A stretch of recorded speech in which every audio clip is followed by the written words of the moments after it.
Oh shit, there we go. Okay. Hi. I'm back. And feeling better, I guess. Like as better as I can do in the situation like this. I haven't eaten a lot and I feel like I'm okay. I feel like it. You good? Yeah, I'm good. You know what's not good though? A lot of the bullshit happening on right now. My Opera GX browser has like fucking 23 tabs because we have a lot to talk about, okay? Yeah. We have a lot to talk about. Some of them schizophrenic, some of them not, some of them funny, some of them are, let's say, enlightening. We're going to react to an Uma Musume clone because apparently there's one. Somebody just sent it to me just now. Well, by just now, I mean like 15 minutes ago. So, you know. Oh god. Because there's a lot. There's a lot.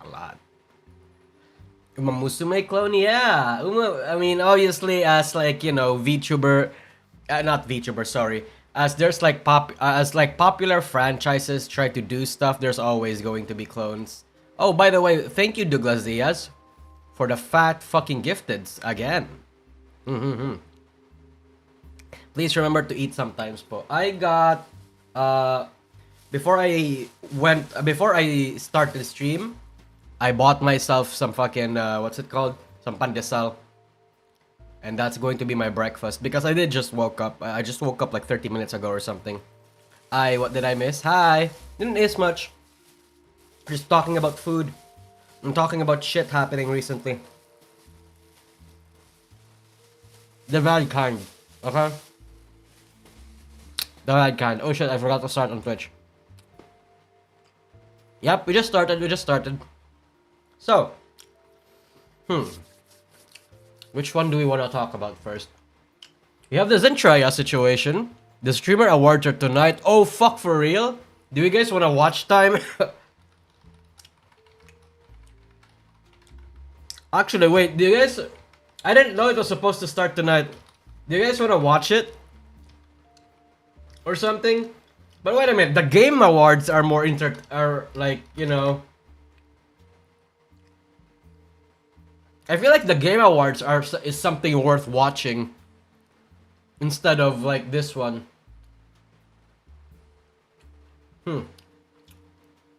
Nah. I don't think, yeah, no, chat. I don't think it's going to be that interesting, TBH. It's all normie shit. It's all like VTuber sorry, not VTuber. It's all like shit that I can't really give a shit about. It's like Twitch streamers. And I'm not sure if I'm interested in that.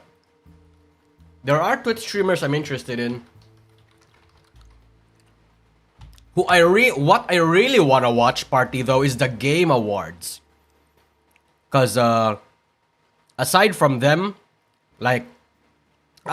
just being, like, the bigger, more worth following award show, and honestly, they are corporate, but they are, like, let's say they have more of a fairness. They have more, what's the term I'm looking for? Like, they're less dick sucky. They're less about friends. You know what I mean? Like, it for some reason, this is the wild, right? It's wild that I'm even saying this. For some reason, theirs feel more organic and natural more than the streamer awards, which is supposed to be made by the community for some reason. Fairness? Yeah, no, I don't think fairness is the right word. I'm basically trying to find a word, but I don't know how to describe it. Like, yeah, I truly do not know how to describe it. I'm gonna be real with you. Friends sucking each other's dicks? Yeah, I think there's that. What I am gonna say though is that Uma Musume better fucking win the Best Mobile Game Award or I'm gonna lose it. There's unironically no other better mobile game right now. The Game Awards serve the exact purpose as the Oscars. It's just the industry massaging their own ego. Thank you, mildly OCD. To a certain extent, I think we need that. I think, like, we need, like, industries as big as, let's say, the film industry and the Game Awards need something like that. Basically my issue with those kinds of, like, game award, of, like, those sorts of award shows, if it doesn't encompass a lot of and celebrate the good things that happen in that industry. Like, do we really? I think so, yeah. The Oscars, if I remember correctly, I saw a documentary about this. The Oscars used to be a place where where you're supposed to actually celebrate, and it's supposed to celebrate and talk about actual good movies and giving people awards that are deserving of having it. Until obviously it turned into like a fucking corporate rigged cesspool where everybody pays for their slots and some shit like that. The Game Awards is a little less. The Game Awards is not in that kind of position yet. Probably not going to watch this year's Game Awards, but I will eat popcorn and observe my timeline when it happens. Yeah, HoloLive just got, like, sponsored by them really recently. So you know what? Yeah. So we're not going to talk about the HoloLive keyword yet. Yeah, of course. Yeah, the keyword there is yet, because the problem with those kinds of, let's say, award shows is that it's honestly only a matter of time until it happens. Like duh, right? Yeah, sure, we might have something right now that's like, I guess, worth talking about, worth watching. And, you know, there's if you're interested in games, you can anticipate new games and shit like that. But it's only a matter of time until corporations start getting in on there. Especially because, like, you know what just happened recently? Actually, before we start talking about the Zentreya stuff, you know what just happened recently? This one. Fucking Netflix buying Warner Bros. Can I get, like, a tweet about this just so I can see the reactions? Come on, I want to see the tweets. Okay, there we go. Yeah. Netflix buying Warner Bros. This was insane to me. Like, in a scary kind of way. Hollywood is honestly cooked. Like, whatever happens here, right? We lose. Apparently, there are more drama. Well, okay, maybe not drama. But there is, was it Paramount? Paramount tries to buy Hollywood or something. Apparently, somebody's trying to contest this. Yeah, there we go. Yeah. Paramount was actually trying to contest this and to buy, like, Warner Bros. First. Where is it? Oh, there we go. Made a last minute 50. Yeah, okay. Per CNBC, Paramount Skydance made a last minute $30 a share bid for Warner Bros. Discovery that was rejected, but Hunt may not be over as they are considering taking the offer to shareholders as Ellison believes it has a better chance of passing US regulatory approval. So basically, bro believes that selling themselves over to Paramount is better than has more likelihood to succeed than Netflix being able to buy Warner Bros. Doesn't matter who's gonna win in this, we lose. Bro, I'm afraid of Warner Bros. Because did you guys know Netflix is the next Disney? Oh, 100%. And they wanna be posed as the next Disney. Because after this acquisition, they're going to own a shit ton of the IPs that you know and you love. We're going to start watching it, okay? Warner Bros. IP. Like Cartoon Networks is going to be part of this. Looney Tunes. DC fucking Comics. Everything in DC. Dude, we're gonna have a black Batman. Are you guys ready for that? Yeah, are you ready for Daffy Duck to become a black gay trans woman? I was gonna say that. Like, we're gonna have a black Batman. Courage the Cowardly Dog is going to be like a trans fucking woman dog or something. Whatever the case might be. Holy shit, we're going to go there. The Terminator, oh my fucking god, they own Terminator. The Terminator is going to be the next racial allegory or something. You're sounding very right-wing right now, Nusagi. No, I think it's just funny. Because it's not just that too. I do not trust Netflix with any of the IPs that I love. Right? Yes, they have the occasional bangers like K-pop Demon Hunters. They have the occasional bangers like, fuck. Holy shit, what are Netflix bangers? Arcane and stuff like that. And yes, those are good shows. Those are one... Harry Potter remake. True. Dude. But I do not trust them because we damn well know they are going to revitalize a lot of the shows and fucking kill it. They are going to make a new... Courage the Cowardly Dog Netflix show, and it's gonna be cheap 3D animated slop. What they did to Ben 10 is what they're gonna do to Courage. We're going to be aside from that, right? What else do we have over here? Oh god. Oh god. You're saying that, like, Weeby wasn't doing that already. No.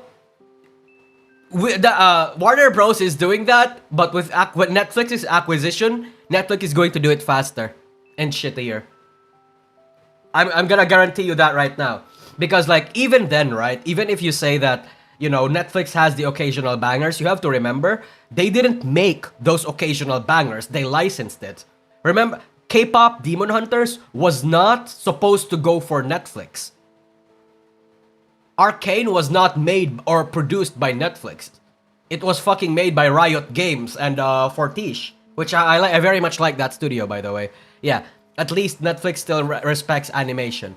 Do I agree with that? I mean, I guess. Yeah, I think I can agree with that. But if you don't turn the Terminator into an allegory for minorities, how will people relate to them? Never mind how making the soulless robots that only follow orders an allegory for minor looks. Oh yeah. Oh god. The reason why I don't trust Netflix with anything is because the reason why there's even like memes of like these sorts of things happening is because a lot of like the actual Netflix productions that they actually pay for and shit like that turn out being bad because they want to push agendas more than they like, just like literally any other like Hollywood movies these days. They want to kind of push agendas rather than they want to make good cinema. And to be fair and to be honest, I don't think I like that. A lot of the Netflix originals that you've seen are kind of shit right now, guys, if you haven't noticed. They're kind of shit right now. Their Netflix has a focus on engagement slop, where they don't want audiences to engage with their shows and their movies. They want it to be like a second screen. Sorry, a second screen kind of thing, where you're not necessarily gonna engage with it. You're just gonna have it on the background or on the second screen while you do something else, because apparently that drives up more watch time, and that like makes them more money. And to me, that's a bad thing. Not just because Netflix is incentivized to actually cook our brains, but our brains, that means our brains are actually fucking cooked. Like holy shit, that's what we do with Netflix shows now. We don't engage with movies and shows anymore. We just prefer to listen to it like a podcast, or have it behind while we're doing something else. Like that's what we're doing with Netflix shows now. Chat, I didn't even know that, by the way. I didn't even know that until like Netflix CEO started talking about that and people started covering it. And I'm like, what? So I'm the only one here. You're telling me I'm one of the few minorities that is actually engaging with Netflix shows properly. And I've hated like the majority of it, because it's just so bad. It is just so bad. Either they don't pay their writers enough, or they don't pay their they don't pay their producer sorry, not producers. They don't pay their set enough, like, you know, for the set, for the special effects, and among many other things and shit like that. So what's stopping Netflix from creating a 3D animation remake of that one movie called Cuties? Oh, Cuties failed. That's it. If Cuties was controversial but it was still successful, it would still be super fucking successful, is all I'm gonna say. Yeah. Companies cater to normies. True. I guess I'm not really... I am a film buff, so and a show buff, so I am not the target demographic there anymore. Polar bears and it's just a bunch of black grizzlies. Holy shit. That's funny. Yeah. And by the way, the reason why I'm pirating is okay. Oh yeah, no, 100%. I agree with this. By the way, we live in a world where, let's say Netflix right now, chat. If you guys don't, I don't know if you still pay for Netflix, but if you do, Netflix is super expensive right now. Even for Filipinos, Netflix is super expensive. A lot of your subscription services are super expensive. Even gaming is out to siphon a lot of your fucking money for like dog shit services and whatever the case might be. Pirating has never been so back. Yeah. Hi Zivs. Netflix, don't you guys have phones to play games with your Netflix account? Oh, true. I forgot they even... I forgot they had that too. I forgot that they had that. Holy shit, you're so right. Yeah. So, yeah. I am always going to be an advocate for piracy. 100%. Even if you'd have the money to do... Even if I have the money to do it, I'm still gonna pirate it, most likely. Yeah, unfortunately. Oh, I never played I've never played a Netflix game. I think Netflix wants to corner a lot of Netflix is going to be more than like movies and shows. They want it to be like entertainment as a whole, right? Like they want games. They're gonna want games, mobile games. They're gonna invest in PC games. They're going to want to invest in Hollywood. They're gonna want to invest in like Chinese dramas, K-dramas, J-dramas. They're gonna want to invest in animation. Anything that's like for entertainment, Netflix is gonna go there. Oh, and it's so right. They're gonna update the prices. Yeah. First scene after acquisition. Oh, they turned Batman gay. Comics. Oh yeah, comics too. Screaming Chi, you're so right. It's so ass to use the normie ass apps. Yeah. I don't know what they're gonna do with the HBO Max though, because HBO belongs to Netflix. Oh, sorry, not Netflix. Well, I mean, it doesn't belong to Netflix for now, but it belongs to Warner Bros. I wonder how they're gonna do that. I'm gonna imagine they're gonna leave it alone, because the thing about like with these kinds of things is I don't know about, okay, so this is, I learned this technique from the Chinese, okay? And it's so diabolical. Apparently a lot of Chinese people do this, but here's the strat. The strat is, you are one big giant company, you buy out multiple franchises catering to the same audiences, right? Like, let's say I'm BlackRock and I own Netflix, I own Warner Bros, I own Disney Plus, and I own Crunchyroll. What I'm gonna do is I'm not gonna consolidate it into one platform. What I'm gonna do is leave it as is and encourage fierce competition, because either way, I win. And why I win is because there are going to be people out there that are gonna be Netflix loyalists, Disney Plus loyalists, you know, the Disney adults. There's gonna be Crunchyroll loyalists, and it's going to give the public the illusion of free choice, but they're actually just catering to one company. They're actually just giving their money over to one company, and it's gonna seem like it's not. I learned this technique from the Chinese. Yeah, I'm old enough to remember when Netflix sent physical rental copies to your house. Look at how far they've come. True, I mean, you're not wrong. In the modern day, right? In the modern day, moral bankruptcy is usually an indicator of success. As a company, as a big ass like US company, you cannot succeed unless you don't have morals. Unless you have, yeah, well, no, 100%. That's the thing right now. Because it seems like there are no more, a lot of these companies don't have principles anymore. A lot of these companies don't have principles, they don't have morals, and if you are a company that does have principles and morals, yes, you're gonna have your brownie points over on Twitter, but if that number doesn't like if that number doesn't translate over to money, then what's the point, right? Because everyone is fiercely trying to get your fucking money away from your wallets. You not doing that as a company, no matter what, is going to put you at a disadvantage.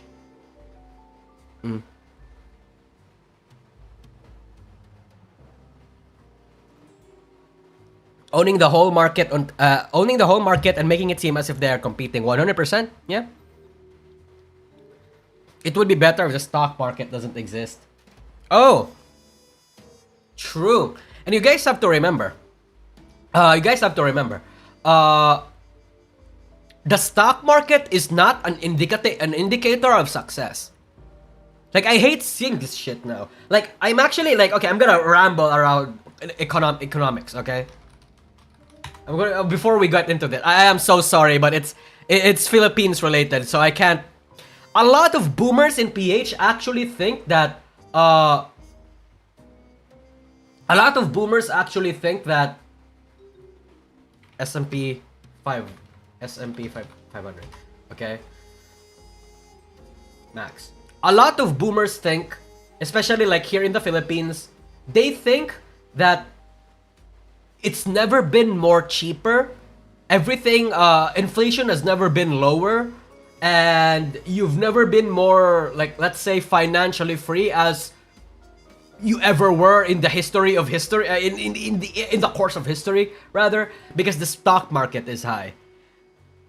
We have people in the Philippines that think the stock market is actually an indicator for financial stability, because the numbers are all green, because stock number go up, right? In the case of the S&P 500, like this, they think the economy is doing super well.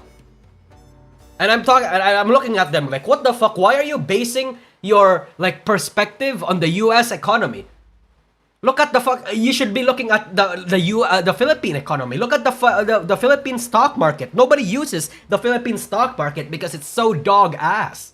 And they're like, oh, because, you know, the US stock market is just an indicator for success. And I'm like, how did you know that? I read these fucking what financial books did you fucking read? Right? Because, like, okay, this is the biggest indicator of this, right? This is the biggest indicator of this. Whenever somebody says that, this is the same thing that I said to them too. Whenever somebody says that, what era in the world Was it more? Was it easier to buy things back in 2025? Back in 2005 rather. Back in 2005, where let's say the S&P 500 is only like $1,000 per, or now, the S&P 500 is 6 times as big. Which era is easier to buy things as? Buy things.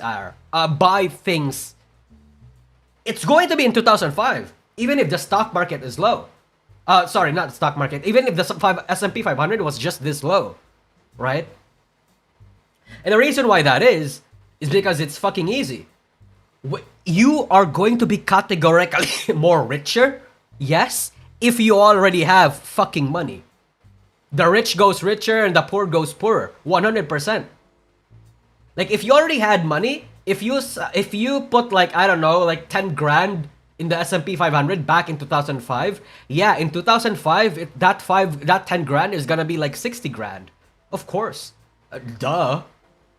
But you already had that 10 grand. Most people in the world aren't like this, are not in this sort of positions, especially the young people. The world and the economy that the young people are inheriting is a economy where you are incentivized to like fuck everyone over, where it's a dog eat dog world, even more so than before. You can argue that back in the day it was still like that, but back then shit was actually easier. Like 100%. Education is just sometimes propaganda to blind us. Oh, it's not even that. It's the lack of education, right? A lot of people are not taught statistics, compound interest, among many fucking other things, right? Because they don't want to. A lot of people don't. I feel like a lot of the outrage that's happening in the world right now are actually like just a diversion to find a reason as to find a reason to hate on each other rather than to hate on the people that are actually responsible for this shit, right? Hating boomers is the most apolitical, non-racial thing. Oh yeah, no, 100%. Everybody hates their own boomers.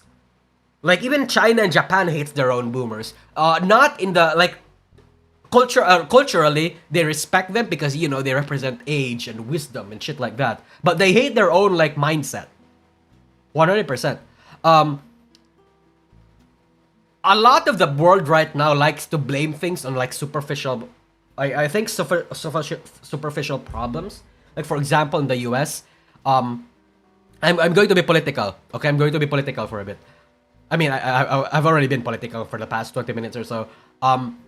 When it comes to the problems in the US, companies trying to fuck you over and try to like make you poorer, try to siphon out as much money as you can, turn you into a battery where you are constantly made to borrow shit over and over again, paying for fees that you can't afford, all because they're shoving down bullshit down your faces and there's nothing you can do about it because you're just mentally, your psychology and your brain chemicals are being used against you, right?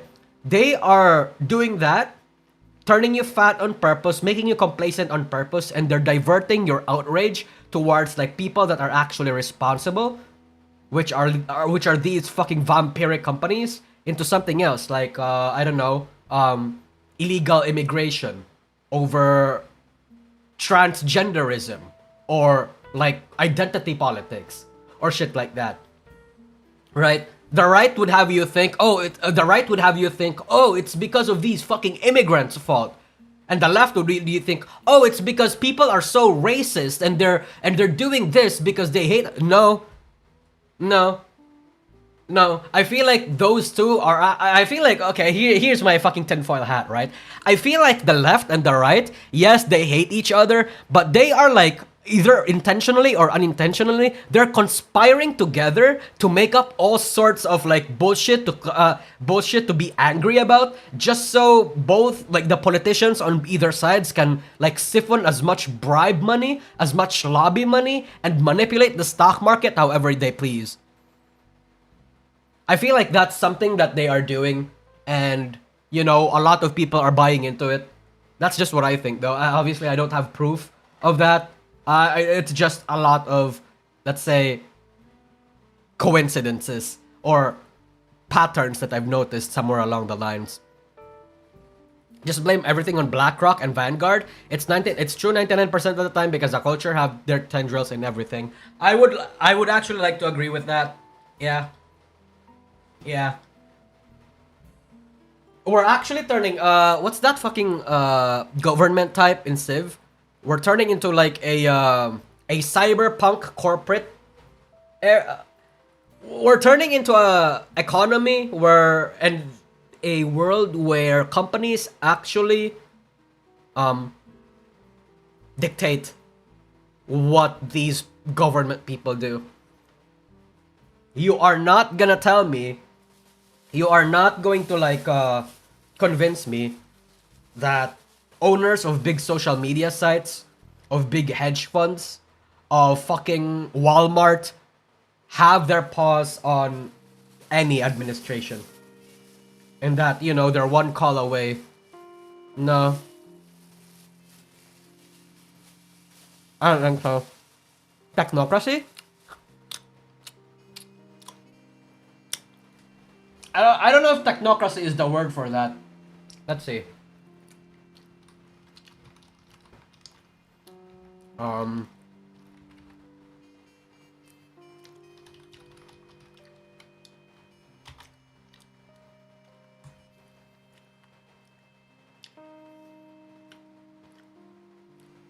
gonna look for it, okay? Now I'm curious.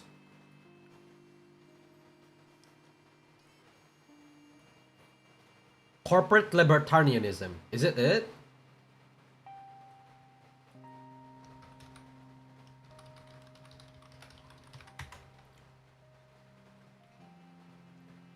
A synthetic technocracy is one where the experts in governments could include non-human agents. Oh, so fucking clankers?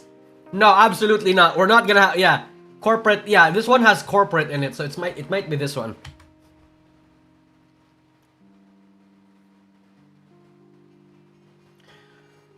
It's an ideology merging individual freedoms with corporate power, assuming an unregulated market is the most efficient and desirable way to allocate resources, often opposing... Okay, yeah, no, it's this one.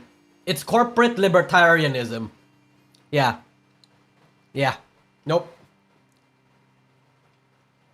Sim 500. Oh, no, it's just the stock. It's just the stock. I think we're heading into this kind of future, chat. I think we are. And you know what? What are you eating? Oh, I'm eating pandesal. And because I believe we are heading into this kind of future, I actually just started recently putting money in the S&P 500 and like stocks as a Filipino. Actually, you know what? Maybe I should make a blog about that. Right? Like financial literacy or something. Yeah, starting a members only like blog series about like financial literacy would probably be nice. I'm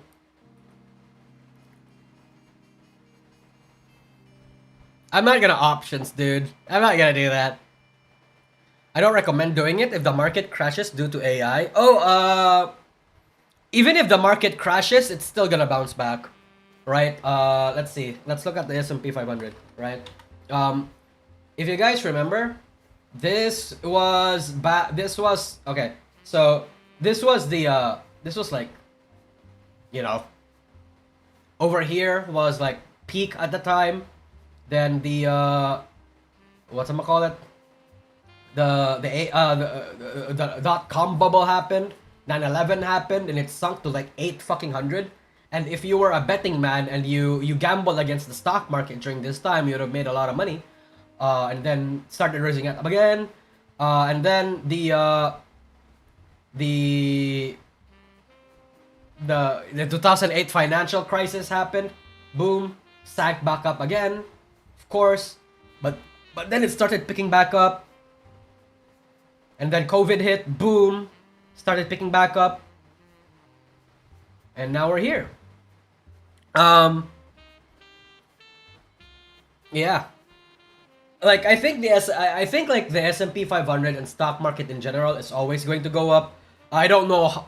I think it sounds retarded saying that, but I think like putting money in that, like, you know, dollar cost averaging it is like especially if you don't have like a shit ton of money right now. It's the best way to do so.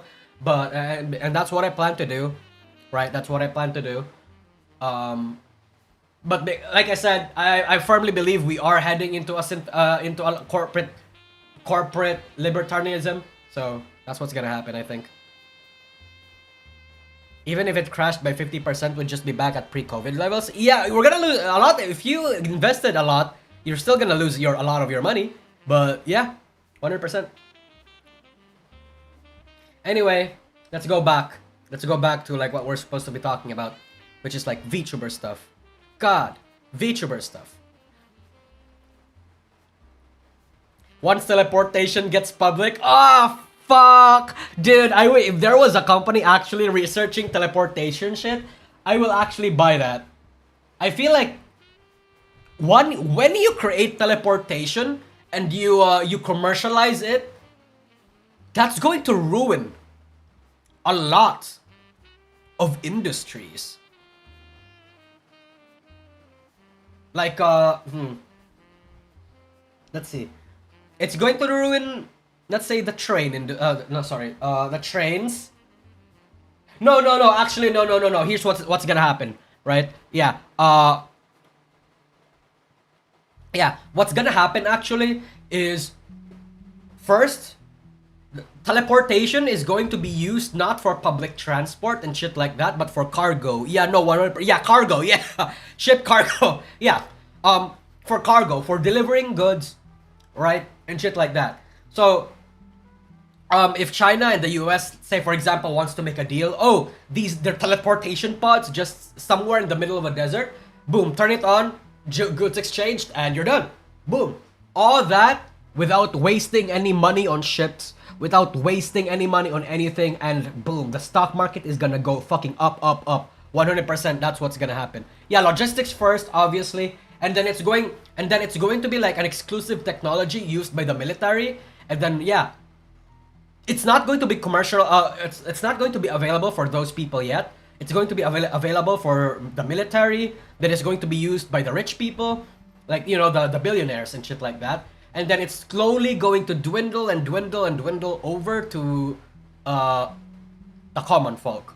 So there's probably going to be like a 10-year, 20-year gap or something. Yeah. Golden rule of technology. The military is 20 years ahead of the civilian market. Yeah, of course. Yeah, no, 100%. There was... Fuck, wasn't there like a YouTube, a Google...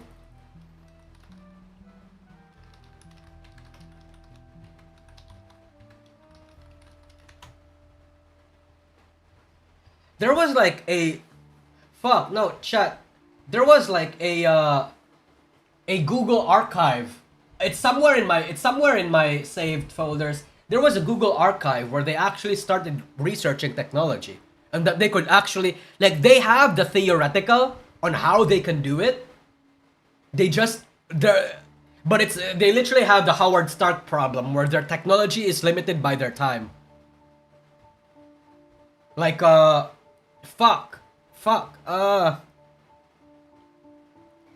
I can't pull it out right now. But it's actually like genuinely fascinating. I discovered this back in 2016. Apparently, like, teleportation research has been a thing for a while now. Teleportation would function as breaking down molecules and rearranging them elsewhere. There would be ethical problems for testing on anything living. You're not wrong. You're not wrong. But how do I want to say this? I feel like teleportation,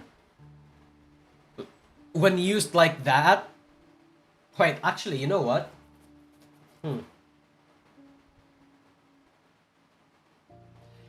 If the human race is able to create, discover like some sort of pocket dimension or some sort of dimension, right, where we're going to go through that, open and then like reappear somewhere else in another part of the world, I feel like that's how teleportation is gonna go. Because I feel like the breaking down of molecules, rearranging them elsewhere, I feel like that is teleportation, yes, but I feel like that's not true teleportation. That's like cloning, basically. That's reconstruction, right? Or am I obviously not talking about living beings. If it applies to like non-living things, then I feel like that's still at the same time. You don't have an idea of how much energy you would need. That's what I was talking about. I feel like it would be easier to like discover a pocket dimension, hop through that, and reappear somewhere else than it is like more efficient than it is to like recreate your let's say your genes or your actual molecules somewhere else. That would require a lot of energy.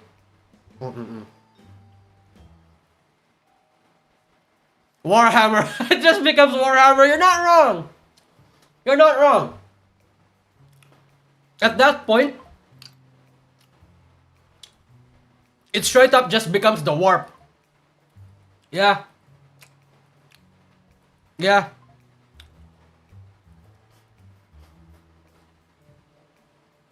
Oh, someone messaged me. Oh shit.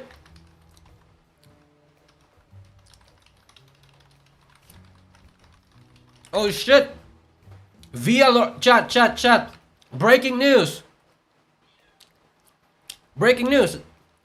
Well, okay, I don't know if it's really breaking, but we got like VLOR's like first graduation. Let me see this shit. Hi, EB. Is EB watching right now? Alright. It is with a heavy heart that we announce our talent Willow Wildfire will be graduating as of 6 December 2025. Literally tomorrow! No, it's today! Okay. Although Willow would have loved to give one final graduation stream, she is unable to due to her circumstances.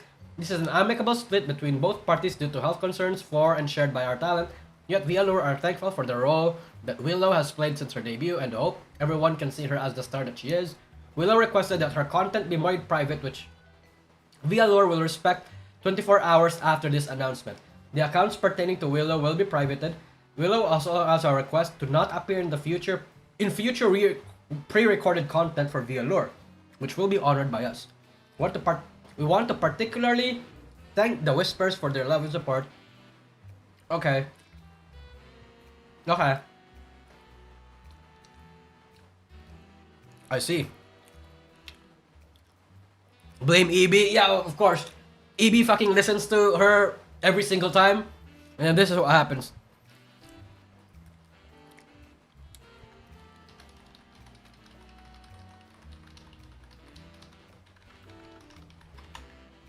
Holy shit. I mean, hey, if it's like, yeah, she just wants to disappear, it seems like that's the case.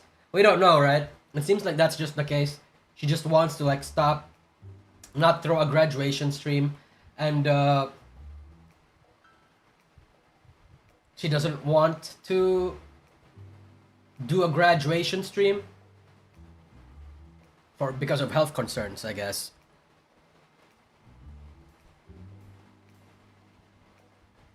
I wonder how serious the illness is, because you have talents in Hollow and FaZe having really bad health and no graduation. Yep. I think the problem with like graduation, sorry, not graduation, the problem with VTubers, right, is, and especially VTuber companies, especially if you work under a JP Corpo, they work you to the bone. Not because, like, they demand that they work you to the bone, but because you have a lot of shit behind the scenes that you are responsible doing for. Like, for example, preparation for stream is your stuff. Research is your stuff. Let's say you have a 3D, your stuff. Let's say you have a, an ASMR you need to record or create, your stuff. Or at least has a lot of creative input from you, I would like to think. The thing about VTuber agencies is there's only so much a VTuber agency can do to help you in regards for your content. So a lot of the time, like 70%, 80% of the work is still done by you. Mostly the agency's job is just to connect you with people, give you assets, if they can, and you know, try to find you money. Try to find you partners. Try to find like third-party stuff to collab with you, and all that sort of shit. Yeah, most talents still make their own video thumbnails. True. Yeah, in Hololive, even you have to make your own thumbnails. You have to make your own shit posts and your own shit, and you have to fucking pay for it too. Like that's just, I think, the whatchamacallit? I think like that's just what just happens. Yeah. There's also the fact that Hololive members likes to add projects to their schedule to the point that has done that. Yeah, that even overlaps. That it even overlaps. Yeah, true. That's also a problem for Hololive too. Okay, here's the problem with Hololive, right? Well, it's not the problem. It is a problem. In Hololive, you are given access to so much like you're given access to like to excellent 3D technology. You're given a connection to like Japan's like biggest let's say content producers, biggest like 3Ds, animators, artists, and all these sorts of things. You are given access to so much resources. It would be a waste not to do anything with it, right? But then you have to undergo and manage those projects yourself. Yes, Hololive helps, but most of the work is still going to be done by you. A lot of the checks are still going to be done by you. Nothing is gonna move unless you start moving it, and like shit like that. So it's kind of, yeah, it's kind of odd. Most of the channel content is still done by, yeah, 100%.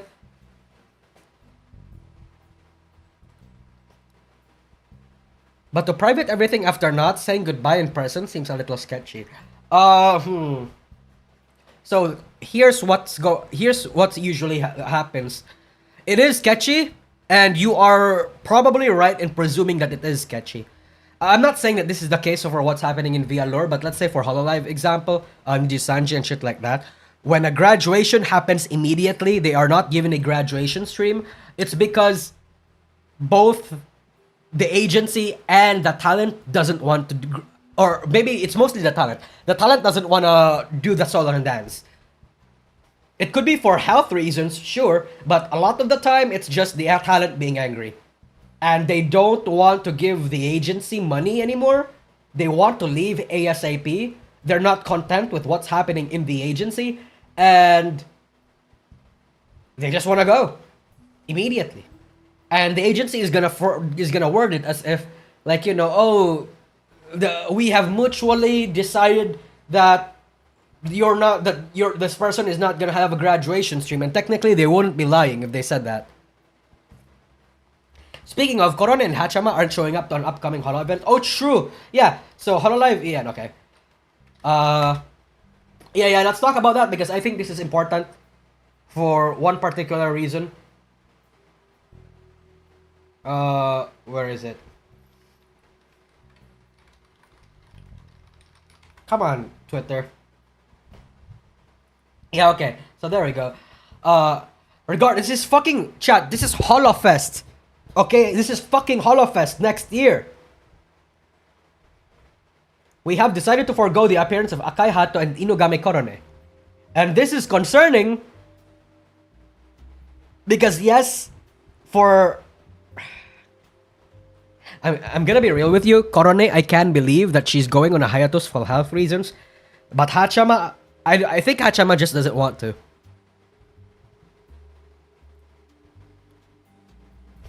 Hachama is in no shape to perform. Mentally. Chat, Hachama is fine. As far as, if I remember correctly, she does not have any, like, concerning health issues anymore. She's just mentally not in a space to perform for Hololive right now. Like, mentally, she's fucked. She's tapped out.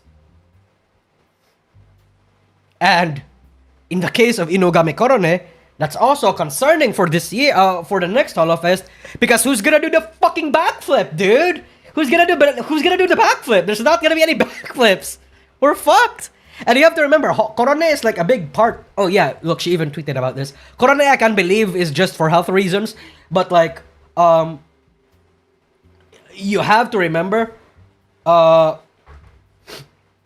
Korone is a big draw for a lot of people. She's actually one of Hololife's like biggest content creators. So it's gonna be fucked. Gigi can cartwheel, there's hope. Maybe. It's not gonna be as aesthetic as Korone. We're not gonna see double backflips, but, you know. I guess there's that. It's insanely polarizing, the difference between JP and non-JP fans. How's the JP fans reacting to this?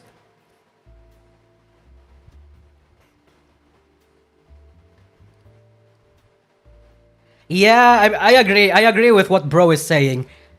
Yes, it's concerning that Hachama can't appear because she is mentally not in the place to do it. Like, a part of me thinks she probably hates Hololive, but that's even more... Okay, maybe not hate Hololive. Sorry. Part of me thinks she just doesn't want to do anything for Hololive right now, but that's precisely, I think, the reason why that it's best not to force her to do shit. Yeah. It seems like everyone is just wanting Hachama to take a break.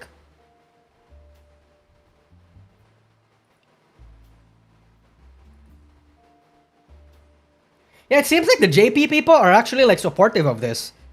I feel like the JP people knows what's going on, and they're okay with this.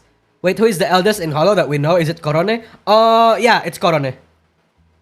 It's either Botan or Korone, one of the two. Yeah, JP people are happy. But 5k retweets is insane. You know, actually, I forgot to cover this during my during the Kanata drama. But JP is actually not happy with what is going on with the Kanata drama. Right? Like, we have this. Okay, not this one. We have this. Right? 1.3 million views. It's directly retweeting Yago's fucking tweet. 20 million fucking views, by the way. This is Kanata's graduation. And this one... Oh, what's it saying, okay? You bastard CEO.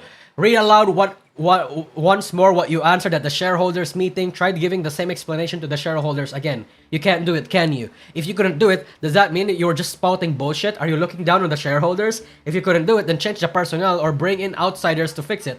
I'm sick of letting you hold the reins.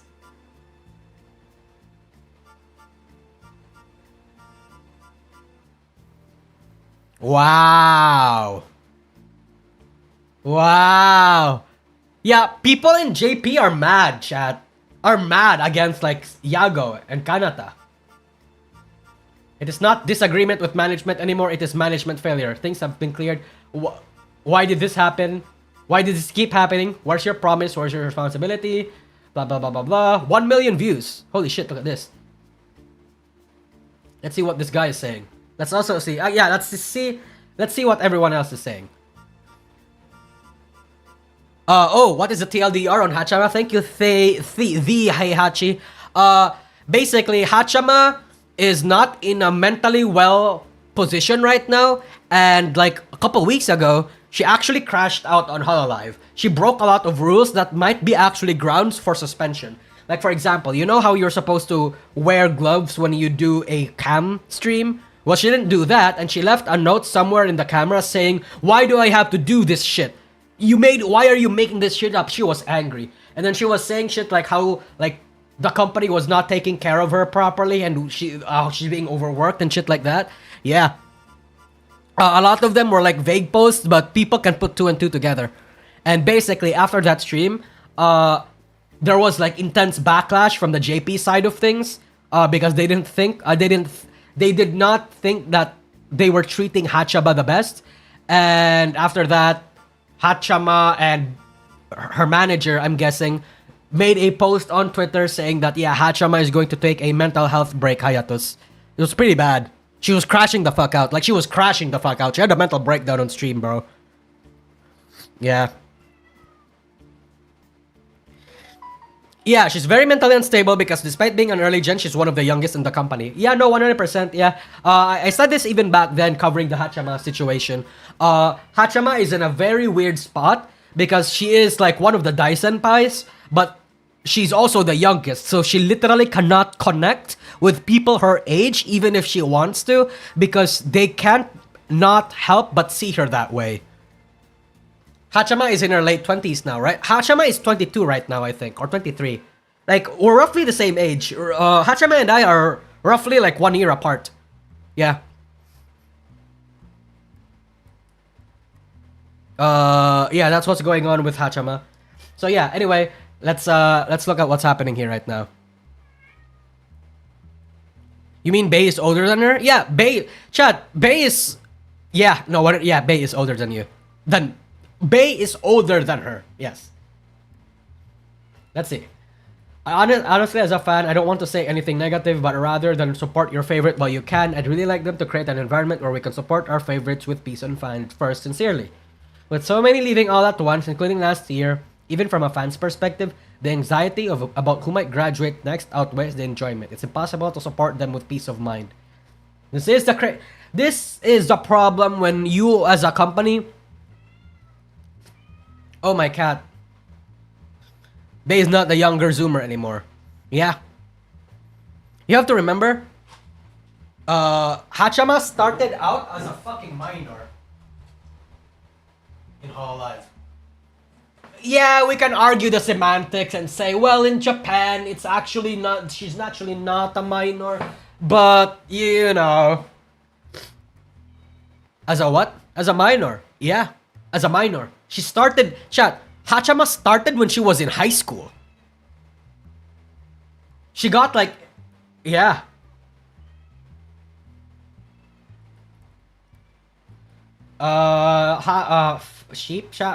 Watame fan? Mr. Tanago, I must apologize most sincerely, but might you kindly state your future policy for Cover Inc. via an unofficial channel? I understand you are currently overwhelmed by work commitments outside your streaming schedule. As a sole proprietor, it is fundamentally the talent's prerogative to accept or decline work from the agency. Yeah,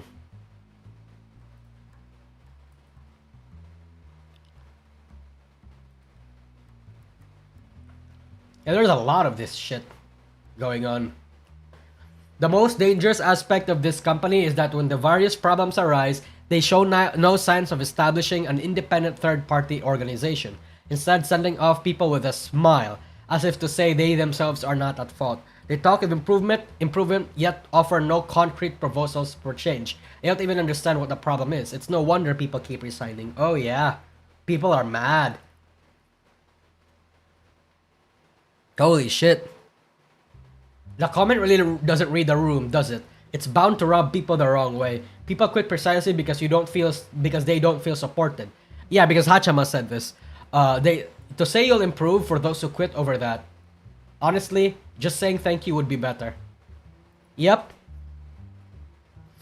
Is a Dai Senpai younger than half the Holomans? I don't think so. I don't think so. No. There was talk in the JP part of the industry for a long time now that Sora might have actually not started when she was 17 or something. That might have been the story that Hololive wanted to tell, but like, you know, there's talk about people being older than they actually are. Kali and Kiara too. Kiara is still like late 20s, I think, right? If I remember correctly, I think she even said this. Kiara, I think, is just late 20s. I don't know if she's a hag. She's 30 now? Oh! Oh, I see. She just turned 30. I see. Fuck. Yeah, I think... Let's see. Who's the youngest? Who would be the youngest Hololive member? It would have to be Gigi or Bae, TBH. Yeah, it would have to be Bae or Gigi. 100%.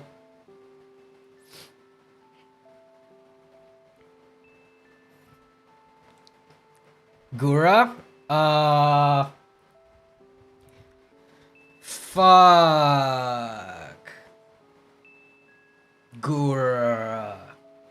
Gura's probably a hag.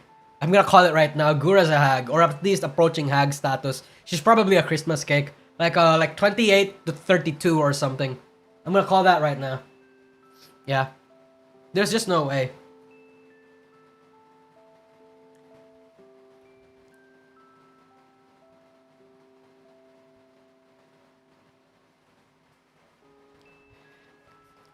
Her VTuber, she already is about the same age as Kali Kiarami thinks. Her past life was doing VTubing in like 2016. Oh yeah. She was doing this shit for a long time now. Holy shit. Actually, you know what? Let's look at her real quick. Oh yeah, this was supposed to be the video we were gonna react to. But let's look at that later.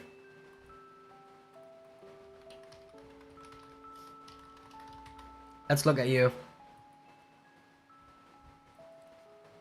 You know you're a real goth when your name is legit named Raven Manor. Like bruh. Let's see. Oldest. Oh wait.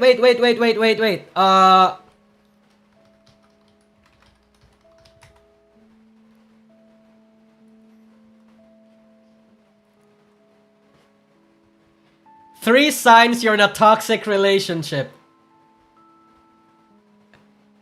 Okay. Okay, buddy.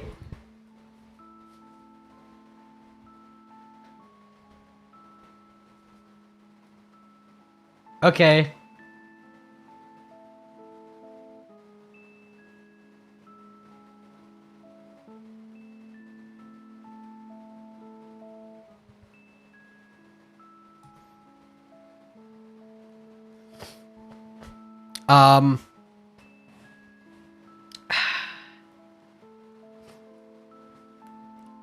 Okay, okay. She used to pull this shit. She used to be pulling this shit.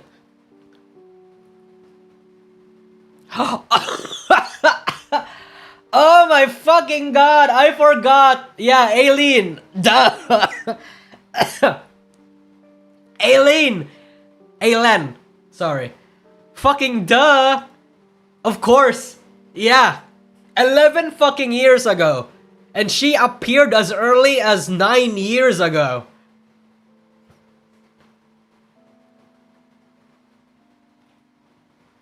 Age restricted. Oh shit. I shouldn't watch this.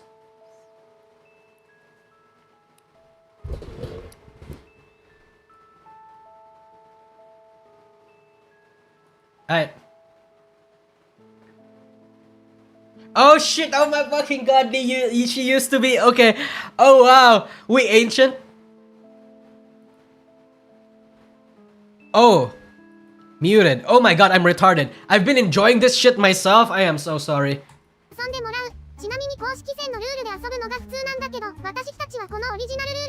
Whom's is this? This is Shiori.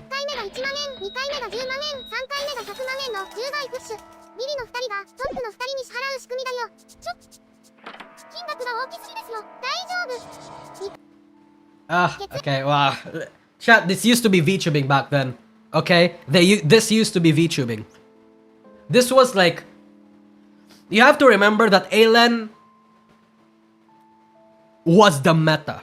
She was the progenitor. She was like a prehistoric dinosaur in VTubing. She had it all. She had her OCs, she had her character designs, she had her cute anime tropes, and she had her like her movable models. She had her shit. Yeah. How Erased should have ended. No more NTR. I think if Minecraft was a Japanese anime, Aileen is dead, YouTube has killed my channel. Yeah, because she keeps getting age restricted. Chat, yeah, a lot of the humor used by Aileen during this time was like appropriate for their time, you know, like very edgy, very, yeah. Unexpected return. A new virtual YouTuber makes your debut. Okay. Okay. Oh. I think I'm ready. Oh. 7 years ago? 20 fucking 18? Oh god. Chat, Nijisanji wasn't... Wasn't Nijisanji February 2019? Right? Wait, am I schizoing out? Nijisanji, I swear to god, hold on. Nijisanji first gen. February 2018. Okay, I was right. Never mind. So this was like literally sometime after. Hi guys, welcome. My name is Natsumi Moe. Nice to meet you. Bro, 100% she was a teenager during this time, dude. I am not I'm deep enough. Yeah, dude, she was 100% a teenager. Okay, she was like 17 or something probably. She was super young during this. Yeah. Oh god. You guys wanna know? You guys wanna know something? You guys wanna know something? Uh.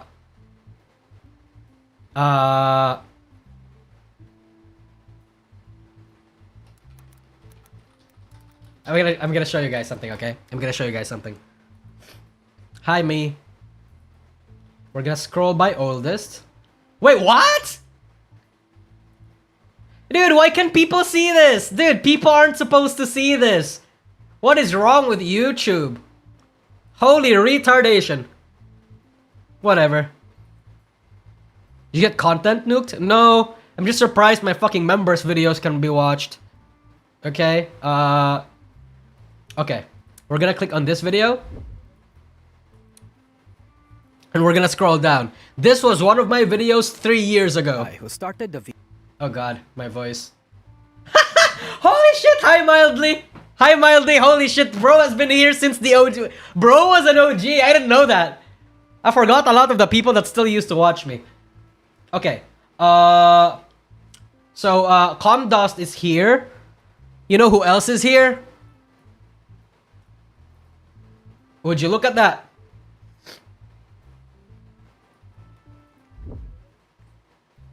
Would you look at that?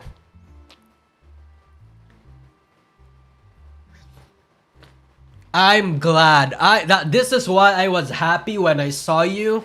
When I saw you, where I saw you.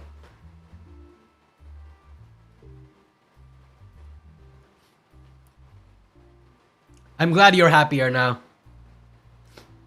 I know your struggles with your former company. I know you've struggled a lot. I know you had your, let's say, your very your very volatile disagreements. I know just a little bit of what you went through.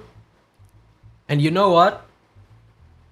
I'm glad you're happy where you are. I'm your oldest viewer too. Oh yeah, Pandora. Hell yeah.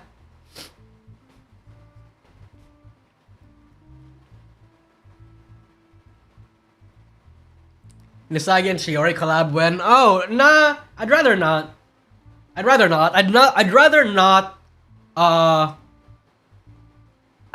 not ruin something like that. Okay, no. No, how do I want to say this? I want to say this. She is in a place beyond where I am. Right? She's in a place beyond where I am. She's happier now, probably. She makes more money now, probably. She's a veteran of VTubing, so she deserves to be in the place that she is. And she has her circle now. I am in my circle now. I don't think we need to overlap anymore. We shouldn't overlap. Not just because I think there's going to be like some kind of fierce pushback from either from her fan base and like the Hololive fan base in general, but because I think it adds to my immersion. Haha, I know I say this unironically, by the way. It adds to my immersion, and it adds to like my very sincere, very support of her, a very like deep support of her. If we stay away from each other going forward. I think like that's the best thing to do for both of us. Like I'm not gonna collab with anyone that chat. You have to chat. I'm not gonna say who. I just said that this was one of the examples. I mentioned this because this is one of the examples. Okay, but a lot of people's PLs have engaged with me in the past, and a lot of those PLs I will never engage with anymore. For those reasons. I wish them I wish them the best of like luck with everything. And you know, let's say in the occasion Nijisanji phase or whoever the case might be, fucking Hololive explodes and they go back to their PLs, I will still be here. You know? Any big holo PLs that you can mention? No. You should ask her to watch your Menhera video. I'm not doing that, dude. I'm not doing that. What do you mean? Oh shit, what the fuck is this video? Wait, I saw a video. I saw a video. Kiara opens up about her 3-year Hololive concern. Oh shit, are we gonna go full-blown Doom posting now? You're making it worse. I'm drawing you right now. Thank you! I've been getting a lot of cute fan art from this outfit too. Uh-huh. It makes me quite happy. Any info on Takotori Showtime? Okay. It's a 3D stream, which is exciting because I rarely get the chance to be in 3D streams. Yeah. I'll be very honest with you guys right now. I've been like for over a year, actually more like 3 years ago. 3 years ago, I feel like I 2022. talked to staff. I was like, I'm a bit worried that in the coming years, the EN members that will be featured in 3D programs, like whether it be EN or JP side, will What about them? always be the same. The ones that live in Japan, and you guys are gonna like never feature us. So I wish you guys could balance that a little bit. I said that like 3 years ago or so, and they were like, don't worry about it, Takanashi Kiara. Okay. And I thought, I will worry about it. And then in the coming years, my worry has been honestly. I wasn't serious about the collab thing. It was supposed to be a joke. Oh, no. So I half knew you were joking. It's just that a lot of people has actually noticed a lot of PLs engaging with me, and I've been asked for the same thing for a while now. Proven correctly, and this is not like anything that the members who are being featured and who are being invited can do anything about. Okay. Like, it's not their fault, obviously, for being invited, and good for them for living in Japan. Isn't we talked about this, I think. Isn't this the reason why they were supposed to open a 3D they were supposed to have an office in California? So that it's easier for a lot of EN members to just drive over there, do their shit and be done with it? Or I mean, I guess it's harder for people that don't live in the US, right? But I don't really see that as an option for myself anymore. But yeah, it's just being proven right. And I will honestly say it's been extremely frustrating for me because I would like to be featured. Yeah, the 3D at least studio. the times when I am in Japan. And so my manager has been making a big effort. Okay. To let them know ahead of time always, like once we know when, like even like 6 months ahead, 7 months ahead, when we know about a trip, we tell them. Still not getting invited? And like she understands my concern very well, and yeah, she lets them know, and she's like, hey, my talent is gonna be in Japan at this time, please involve her in something if you have anything, because I think the times when we are the non-Japan living members, when we are in Japan, there should be every effort made to include us in something. I agree. To try to make an attempt to balance it out. I agree. A little bit more, right? And I've been fighting for this for years. Amelia Watson made a 3D studio in a cave with a bunch of scraps. One result came from it this year. And that was that funny stream we had on the JP side in the summer. And I thought it was getting better, maybe. But it's not just about me. It's also about ID members and other. Yeah, Zibs. Shiori. Shiori? Oh, we just talked about Shiori. You know, Justice members, if they want to, of course. Like, of course. I would think like most people would want to be in 3D streams when they can. But it's not just about me, like especially ID, I feel like are being overlooked in this matter. Ooh. And get called to these programs even less than EN members. Ooh. And so I really think they should take a good look at our schedules when we are in Japan and make an effort to invite us when we are. I've been freaking advocating for this forever, and it's just not really working well. Okay. But hey, there is. Okay. Who's gonna guess that this is a race thing? Okay, maybe not a race thing, but you know how Japan is basically like kind of xenophobic. They're even if they don't say it, they're not comfortable working with EN members because they don't know what to expect. They don't. Yeah.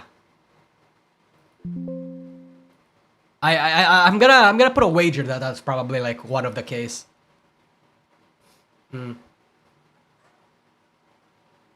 There's one coming up on the EN channel. I mean, Next it's week no. I mean, like, I suspect it's a location, not a race thing. Yeah, it is a location, right? But Kiara's main concern here was mostly because like, even if they still go to Japan, they're still not getting invited as much. Like, that's her concern. on Monday. Well, So the problem becomes, why am I not being invited if I am in Japan? America time Sunday night. I mean, it can be for something beyond like the xenophobia and shit like that. It could be because like, let's say the shit has already been recorded, shit has already been planned, and stuff like that. Or let's say the members that are participating in the 3D aren't comfortable adding one more person. Made sense. It could be a lot of things. Yeah, I'm always fighting for it. I always am. I feel like I'm really annoying them. Like I'm complaining about it a lot. I'm sorry. I'm sorry that I must complain so much. But yeah, Ponma is also really trying her best to get me into things. No, but like for example, now I'm here for 1.5 months ish. Okay. Roughly. That's a lot of time. And I've been Yeah, 1.5. some stuff going on where I'm like, oh, I could have been in this. They could have put me in this, like things that they are streaming or recording during this time frame. You know, always trying to make things like even better. I will say, like, I'm pretty happy overall. Like things have definitely changed a lot in the past 5 years, and some things have become better by far. Kara seems like one of the VTubers that's really involved with the staff. I think it makes sense for Kiara. Here's some context, right? Back when Myth debuted, there was nobody in that agency aside from Kiara that was the most familiar working with a Japanese corpo. So I feel like she's the one that adapted to staff better, and she was the only one able to speak Japanese, so that helped, right?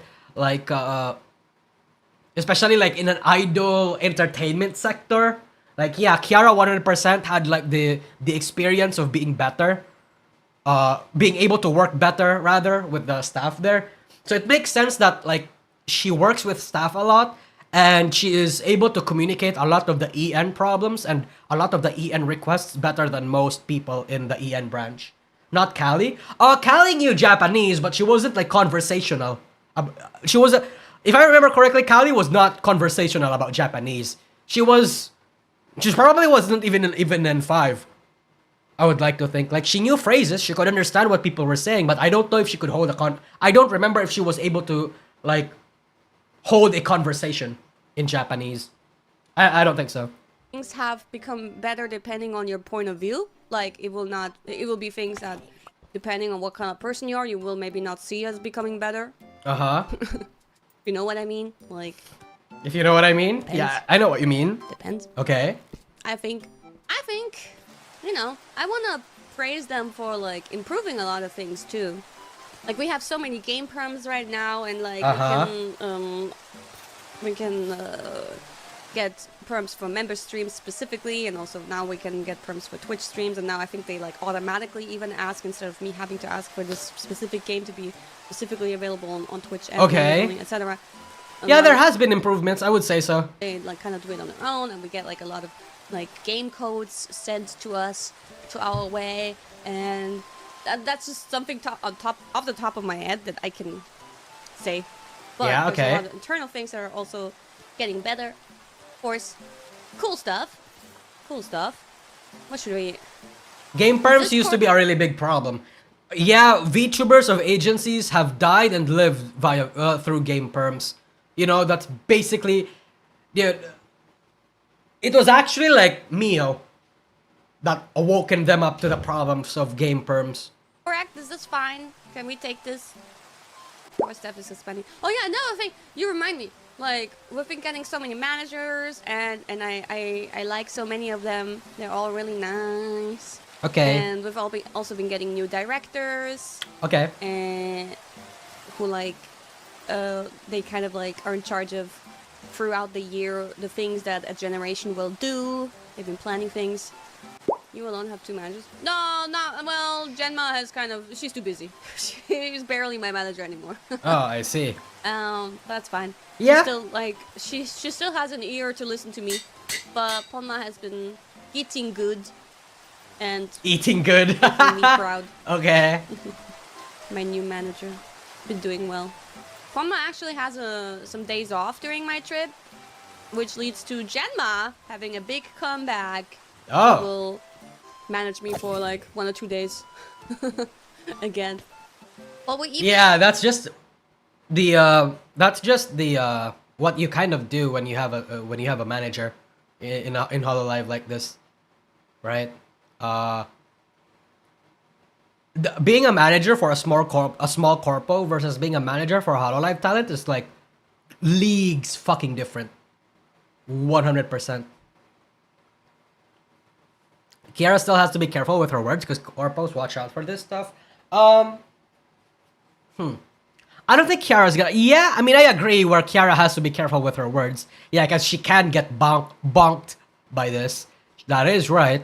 But I would like to think that her opening up about, like, her concerns about Hololive like this, it's something that Kiara has always done and is very well known for in the community, right? And a lot of people do take that as, like, doom posting ammunition, but most of the time it's really not. I've been made aware that Kiara has actually talked about graduating for a while now. Or, no, sorry, for a while now, as in, like, she's talking about, she's considered or she's thunk about graduation because of Hololive's, like, inability to do stuff sometimes for quite some time now. But, she's still here. So it means Hololive is doing something well, I would like to think, right? Yeah. And I think that's good. Kiara being positioned the way that she is in the staff side, I think is an excellent way for her to it makes her an excellent spokesperson.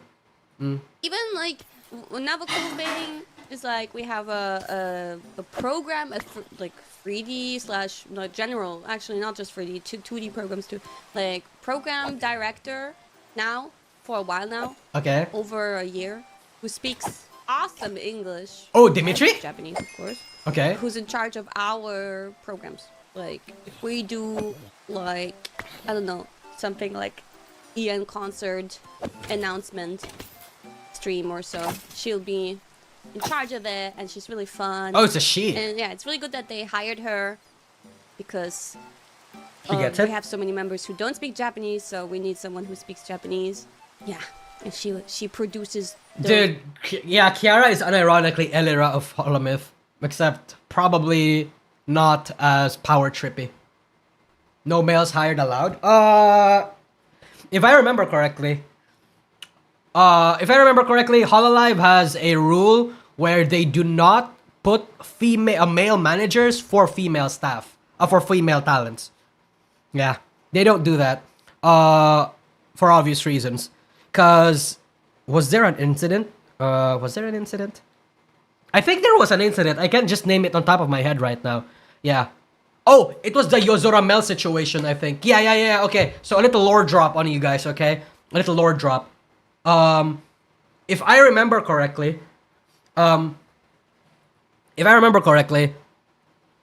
back in 2020, Yozora Mel actually got like fucking stalked, harassed, and being like constantly pestered by a male manager that's been bugging her for a while now because that manager liked her a lot. The reason why that is that apparently a lot of members have also said this. Yuzura Mel is actually super pretty IRL, and you know, yeah. If I remember correctly, Hololive did not fire that manager. They only took them somewhere else in the job. Took him somewhere else in the company. And people were very angry because why did Hololive not fire this bitch? Why did they only relocate him? Like, what the fuck is going on here? Shit like that. Yeah. Shiori's manager is a male? Oh, shit, you're right. Huh. Huh. Maybe it's a JP thing. Is her PL still active? Yozora Mel? I forgot. Hold on. I don't remember the name of Yozora Mel's PL. Look, it's so easy. Yeah, Rika. Okay, Rika.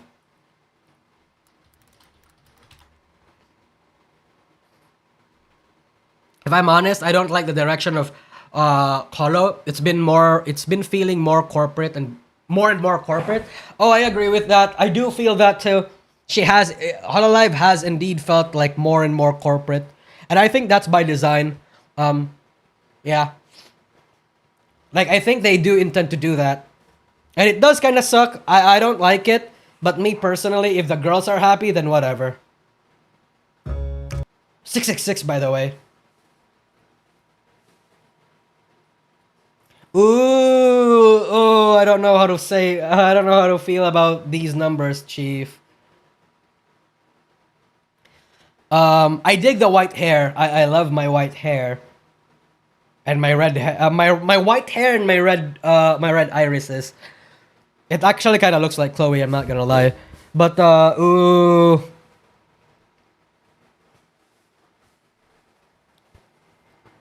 Chat, here's what I noticed in JP. JP Hololive members going to a new PL account, they don't get that much views compared to EN. And I think the reason for that is obvious, right? Like, how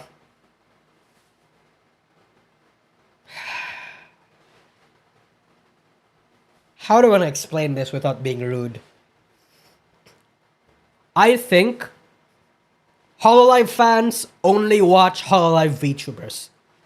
Only a minor few of them are loyal, or not loyal. Only a minor few of them are really willing to jump over to their PLs if they do have it. But most of them, they do not. Because I think JP people are corporate shills. I think they like, yeah. I think they like the stability of a corporation more. I think they like supporting corporations more. I think that's just the... Don't call us like that. No, I'm talking about JP fans. Like, Japanese fans. I think that's something that I've noticed for a while now. I don't know if you guys can agree with that. But that's what I've observed.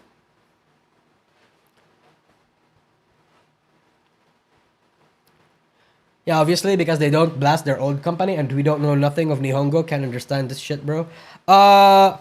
Some of them do. Okay, so blast their company in the Nijisanji, like, you know, Dockey Bird kind of way. Yes, they don't do that. But they do actually kind of blast Hololive. Like, for example, right? Like, every single... Okay, maybe except... what's her face? Except... Achan. Every single JP Hololive member has stated their dissatisfaction with Hololive after they graduate. Oh, sorry. When they announced their graduation. Chloe did it. Now Amane Kanata did it. So I think they do. They don't farm it afterwards. Yeah. It's hard to say why. Saba being a unique case.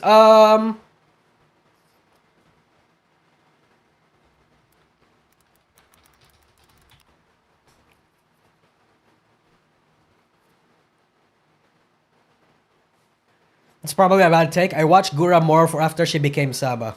Probably not bad, but it is unique. Oh yeah, she took a break. Oh yeah, fucking Vesper impregnated her again, so she's taking a break. I forgot. Womp womp. 1.4 million? Yeah, I mean it is it is the Samiko Saba. There was no way Gura was not going to, you know, be in a better retain her viewership just a little. There was no way. Yeah. Go watch Nimi's views. Oh shit, yeah.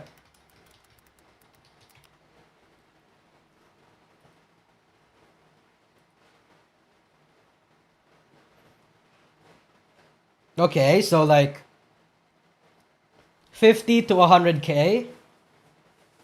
I would like to think that's decent. Let's compare that to Fauna.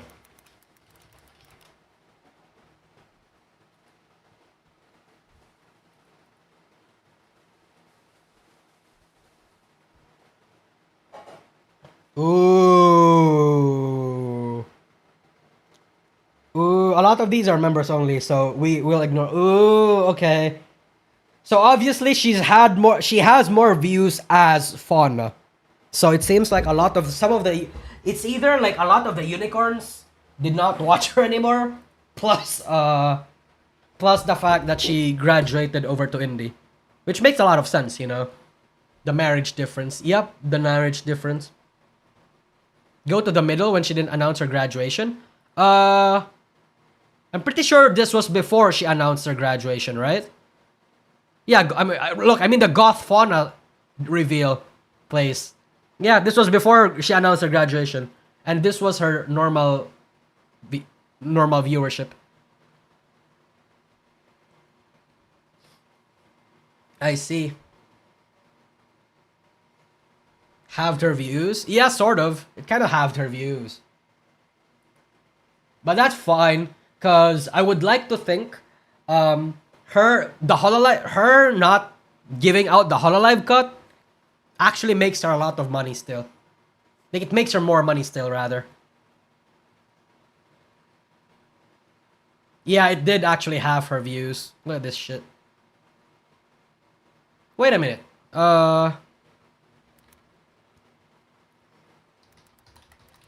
Wasn't she active over on her Lemon Leaf too?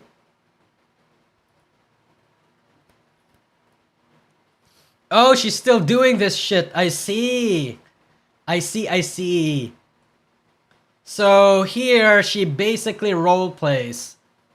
And on her and Nimi is her actual thing.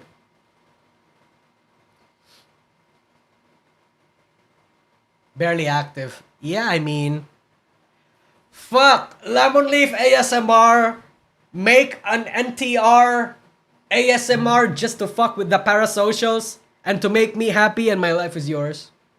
Please. Spider Girl sizes you up. Let's see this shit.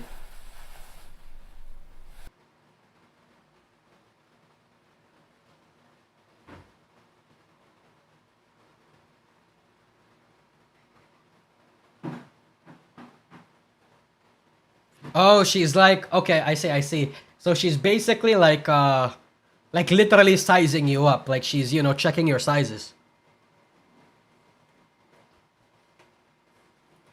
I assume you already did your research. What more is there to say? Are you trying to be British? Ariadne and Arachne. Okay, buddy. It's okay, the Hollow Knight brain rot got me too. Gotcha. Okay, gotcha. I see.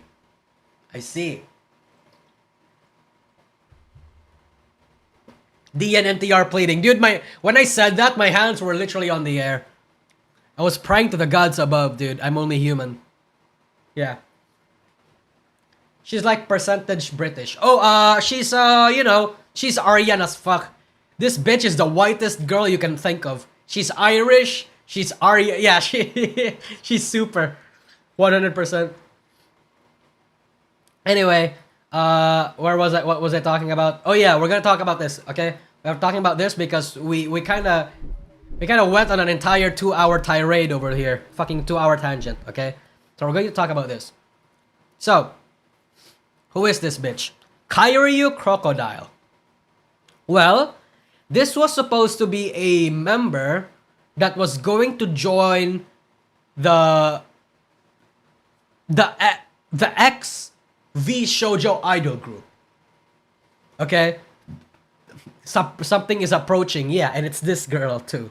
And then Dark over here, shitposter detective, made an entire long ass tirade ratting that whoever this is JaidenAnimations. Thus my title. 440k views, by the way. Fucking Forks responded to this shit. So anyway, she says, "Hello, everyone.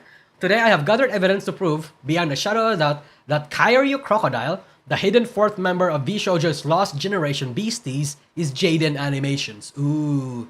Ooh. He was serious with that? Oh, 100% he was serious with this. "I believe that Beasties is a project similar to Densetsu.exe, supposed to be VShojo's idol unit, where a popular VTuber, Mint Fantome in that case, forms a unit with audition winners, Phoebe and Victoria, using the fame of the biggest VTuber to push the unit and the audition winners up as a whole. And thus, JaidenAnimations would be the perfect contender for that role. I have collected evidence in this document. While there are many more links that you could make, I believe what I gathered is enough to conclude that that is the case. Before I list the points one by one, surely I am not the only one who noticed the resemblance between the name Kairyu Crocodile and Kiryu Koko.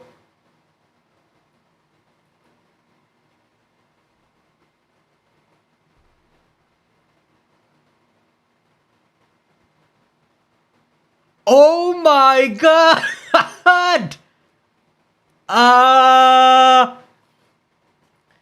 I don't believe this is a coincidence, but it is an interesting detail to note nonetheless. What a name! First, let's compare the profile pictures.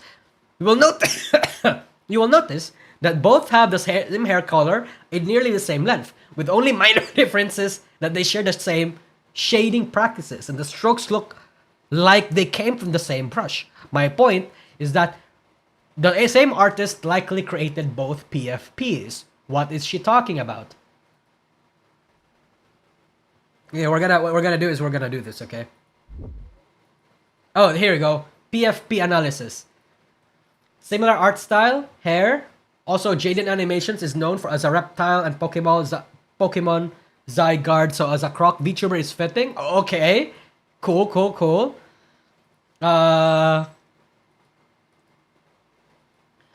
Additionally, Kairyu, being a crocodile VTuber, released a teaser revealing her eyes compared them to Zygarde. I don't know how to pronounce this, by the way. A legendary dragon ground type Pokemon. This ties to the fact that Jaiden is a massive reptile enthusiast and loves Pokemon. The Beasties connection was supposed to be a 4-member Monster Girl generation, though it has currently been active with 3 members. Notably, the 3 Beasties girls did a collab with Jaiden and nobody else on a very popular video. Wow, which one is this? Oh, it's this one. Peak.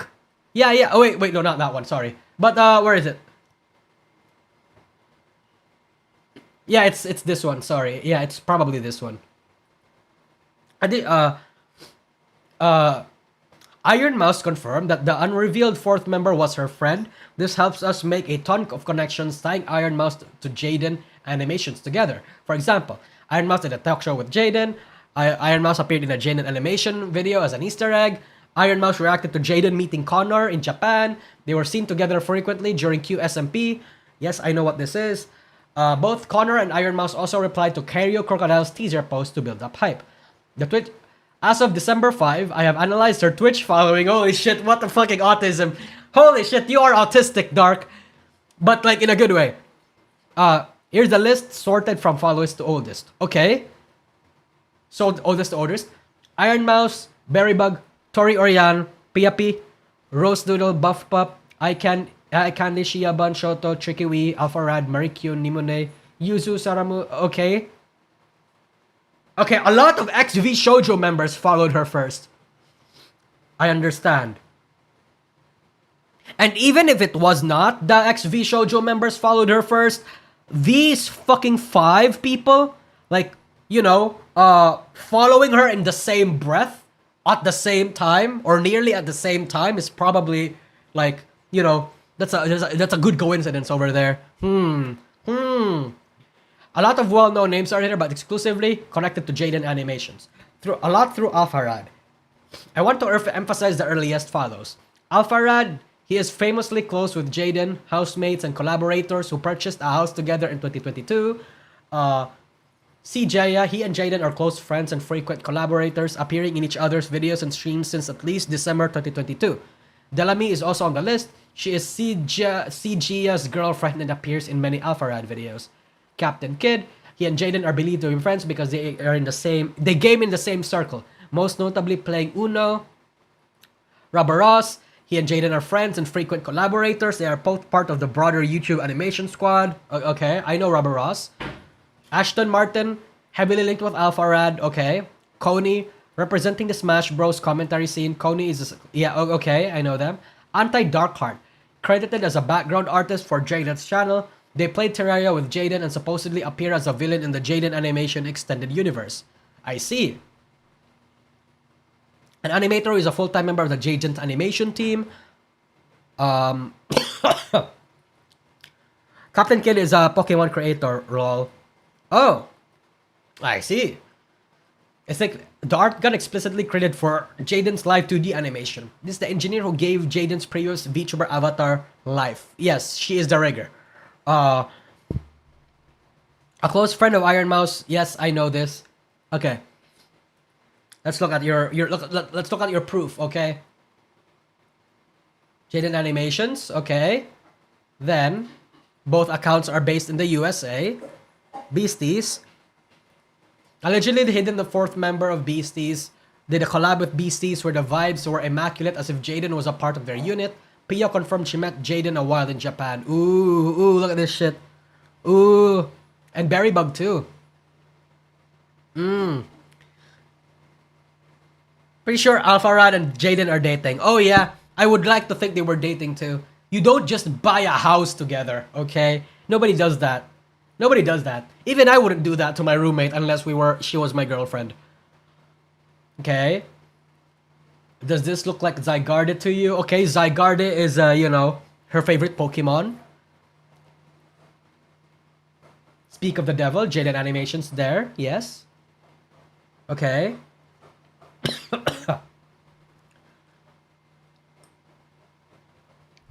Okay.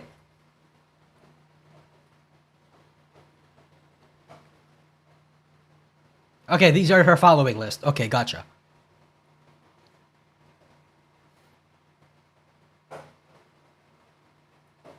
Jaiden is gay? Oh! I mean, if Jaiden is gay, then I guess that's okay. Like, that might explain why they're not in love with each other. Jaiden is Arrow Ace. She has a whole video on it. I think Alpharad came out as the same too. Oh, okay. Gotcha. Noted. Since you're here, yeah, this just happens to be my hobby for fun. I like knowing stuff, figuring stuff out. You're autistic. You're autistic, Dark. Yes, that's called autism. I rest my case. What's this? Thank you all for the support. Here's proof that I'm real. Okay, she has like reptile thingies over here. Oh, fuck yeah. The model looks the same thing, but this Monster Sovka guy, which is presumably the concept artist, Crocodile for JaidenAnimations. Oh, this actually, yeah. Bro decided to drop the last bit of important evidence as a banger. And fucking went through it. Holy.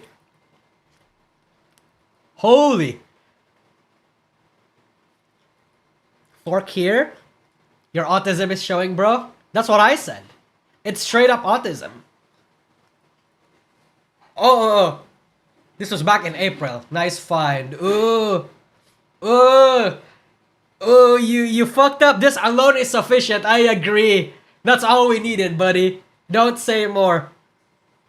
That's bullshit, but I believe it. Nuh-uh. Oh god. Oh god. See, we need more autism like this, okay? We need more autism like this.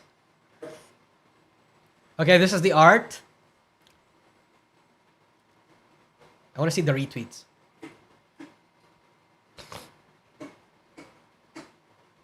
Yeah, it's literally Jaiden. Chat, VShojo cannot escape the allegations. Okay? So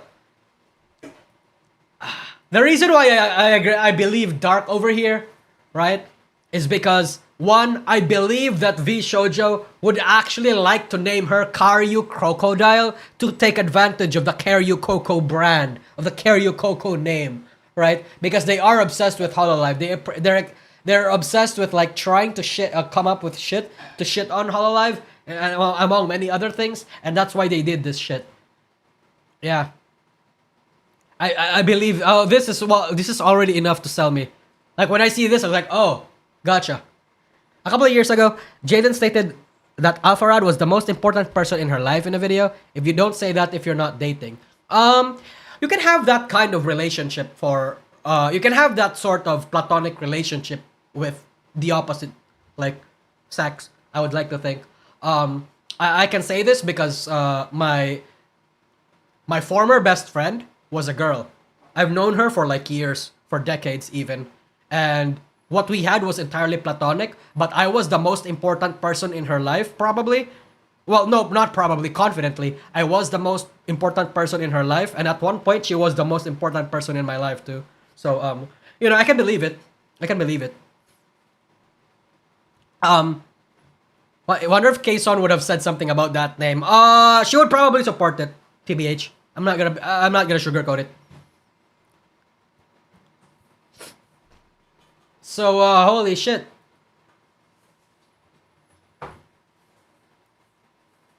She's flat out just, now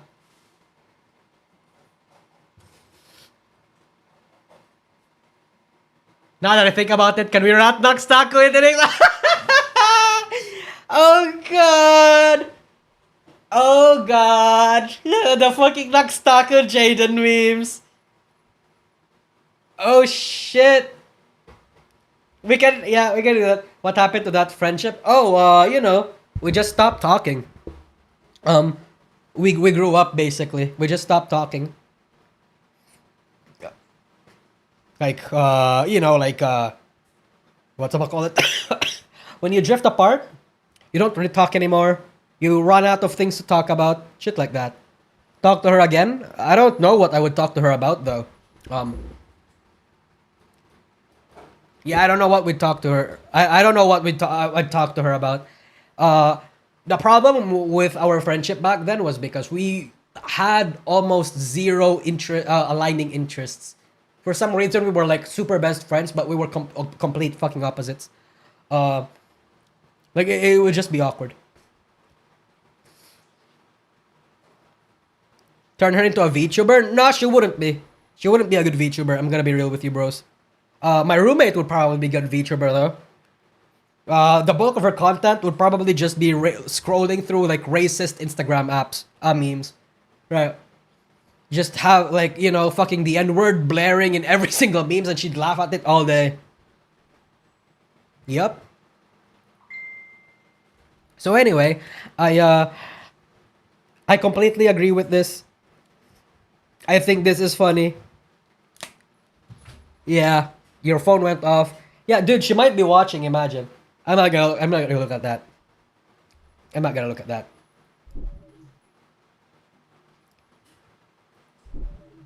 We also have this to talk about.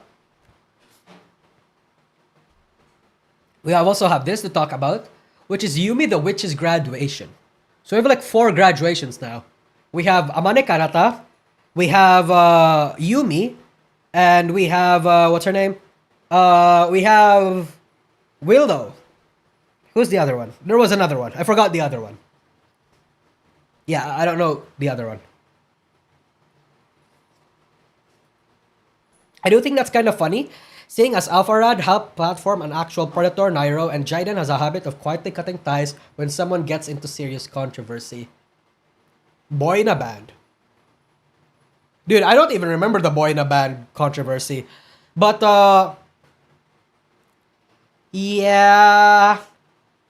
Like, I think it's a thing that a lot of content creators do, especially in VTubing.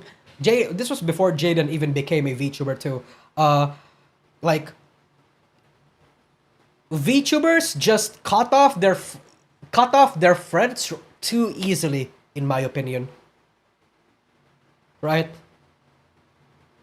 Like, it's weird. Because this is why internet friendships are so fickle. It's hard to say whether or not you are a friend with somebody, or whether or not somebody sees you as a friend until you've had like a major or roughly well-known controversy, right? If a person still decides to engage with you publicly, throughout all of that, then I would like to think you can call them your friends, but most VTubers don't have that.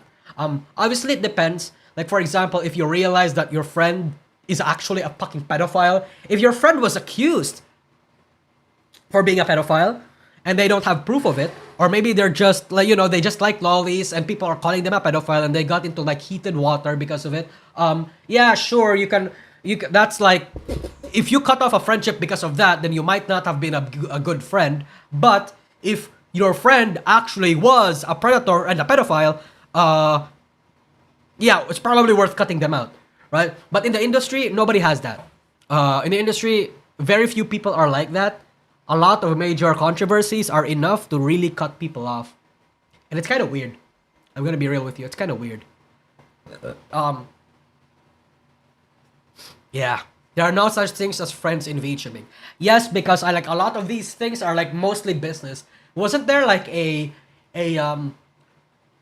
it was like a discussion thread, basically. Like a debate on whether or not collaborating with other VTubers should be like a thing between friends, or a thing that's like business. Like, it's for business. Like, when you collab with someone, it's a mutually beneficial thing. You're not really friends. You're just like, you're just VTubers in a financially and business-wise mutually beneficial place to do so. Like, a lot of VTubers actually said that it was business. That most collabs that they've had weren't even like, they don't even consider their collab mates their friends. It was mostly just about business. Yeah. It's kind of weird. Just pointing out the irony and hypocrisy of Jaiden when you know both her history and Alpharad's history. Oh, I see. I'll take note of that. I'll put that in the back of my mind. Oh, Al Yaram Echmani, thank you for joining. Was there any mid-sized VTuber who defended Cinder when the controversy started? I'd stand by my friend even then. Fair weather friends, all of them. No, I don't remember a single person defending Cinder publicly. Privately, probably. But publicly, no. Everyone basically fucking jumped on her. There were people who advocated for her return, though.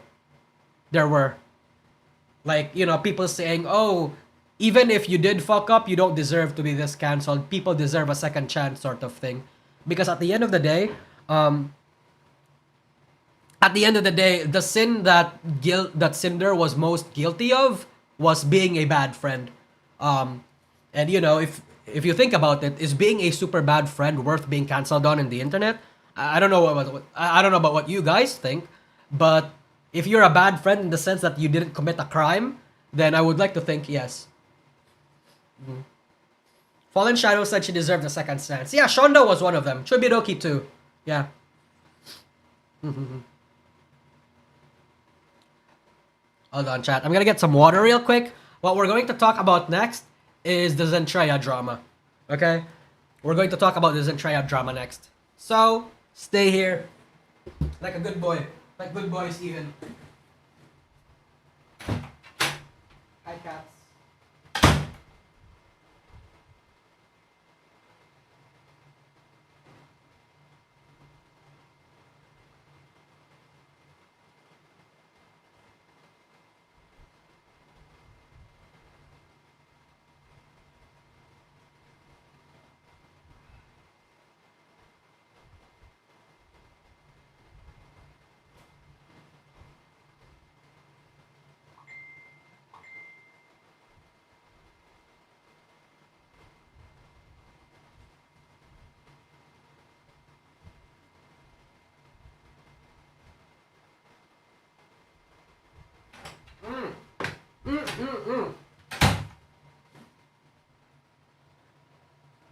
Hi.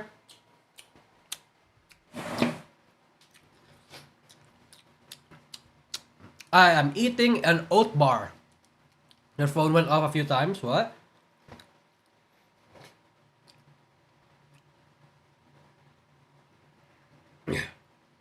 What the fuck is this?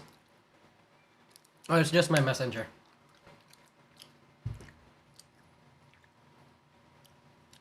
Fancy Snickers? No. Sorry. What's it called?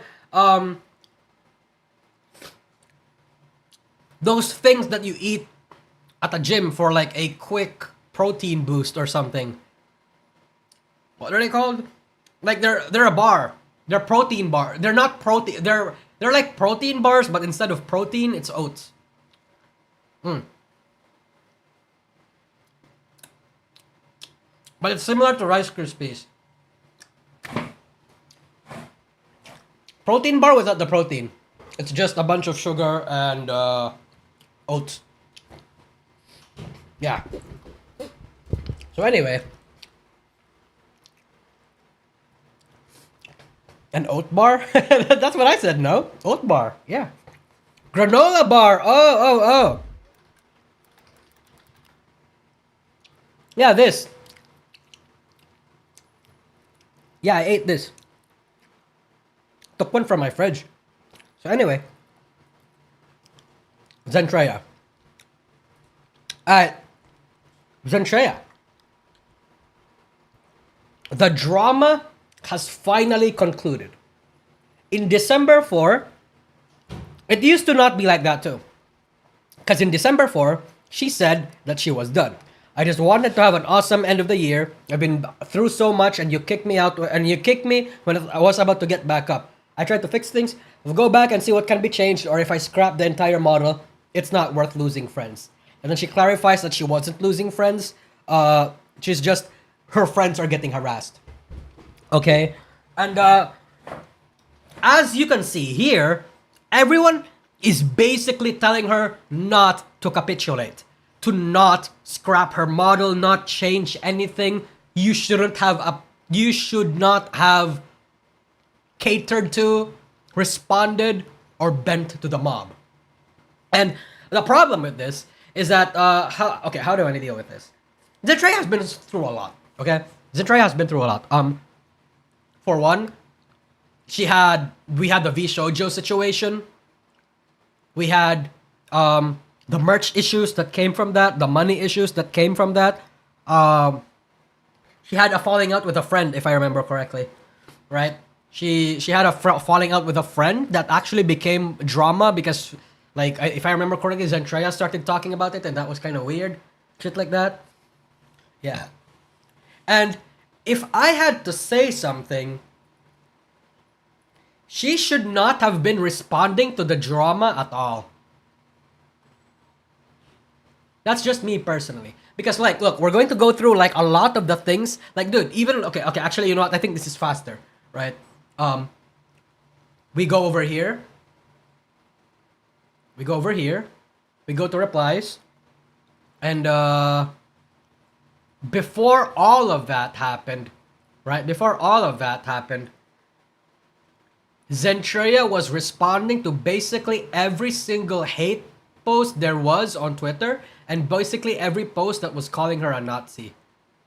Right? Look. Sharing this off because I think it's time to move forward. Blah, blah, blah, blah, blah. Okay, we're going to go and get into that later. Look. They aren't comparing you to a Nazi. They're saying that the outfit has multiple similarities to Nazi uniforms. Stop lashing out and read. Okay. Zentreya responded. Wow, look at you doubling... oh shit. Wow, look at you doubling down and playing the victim exactly like I said you were. Pathetic. Silent pathetic. Reevaluate yourself. Zentreya responded. You didn't apologize for the outfit. No one wants you to. You apologized for using wrong terminology when you were heated. You're conflating the two different things and retracting your apology. Responded. You directly model this outfit off of military wear that's designed for the Nazis. Oh, responded. She is basically like responding to every single, well, maybe not every single, but like a lot of the things that like are.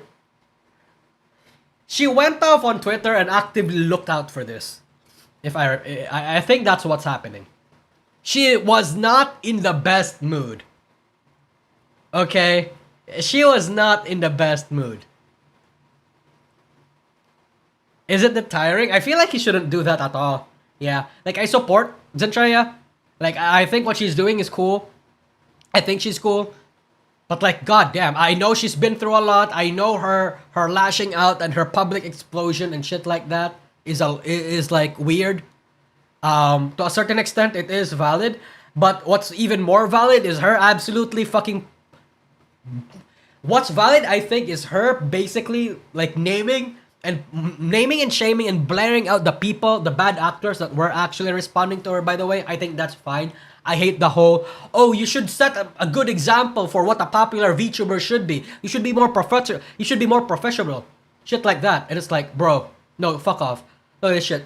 Holy fuck. Take the L, admit you made a mistake, and change the goddamn outfit. She says, the only mistake I made was apologizing, and apparently, because holy shit, what was the point? Exactly. What was the point? There was no point, Zen. I think you should not have responded. I think a lot of people say that. You should not have responded, and never capitulate. Never capitulate. Yeah. I think you didn't mean to look at. You didn't mean to make it look like that. I think plenty of people believe it, but it does look like a Nazi uniform, and disrespectful to push that away by saying you didn't mean to. No, you're just retarded. I was going to say. Who's gonna guess this has like probably like he, him, they, or he, she, they flags in their bios, and I was never mind. Yep, there we go. Yeah, no, dude, you're just retarded. Yeah. You don't apologize when it comes to people like this. Yeah. People will not argue with you in good faith. In good faith. Because they've already made up something that they've made up in their mind. And they cannot think of anything beyond that. People are more close-minded than you think.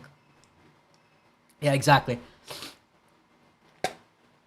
After this, she seems like she needs a manager. I'm gonna be real with you. Even managers cannot stop any VTuber from schizoing out. Probably not. Even if she gets another word, probably not. And, this person over here made this. Please don't go bother reading and engaging with this post if you have no interest in understanding where I was coming from and my thought process. Mainly because it will not be beneficial to your algorithm.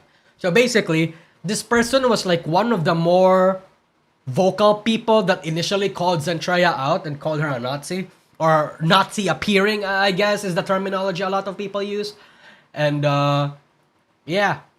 As a response, obviously a lot of people are saying not to respond. And even fucking Kevin made this. History of Peak Tat. Yeah. Bro actually just made a full-blown asset just to... I'm gonna get copyright struck. Just so she can fuck with them. He can fuck with them. Yeah. See, this is what you do when you try to police this sort of behavior.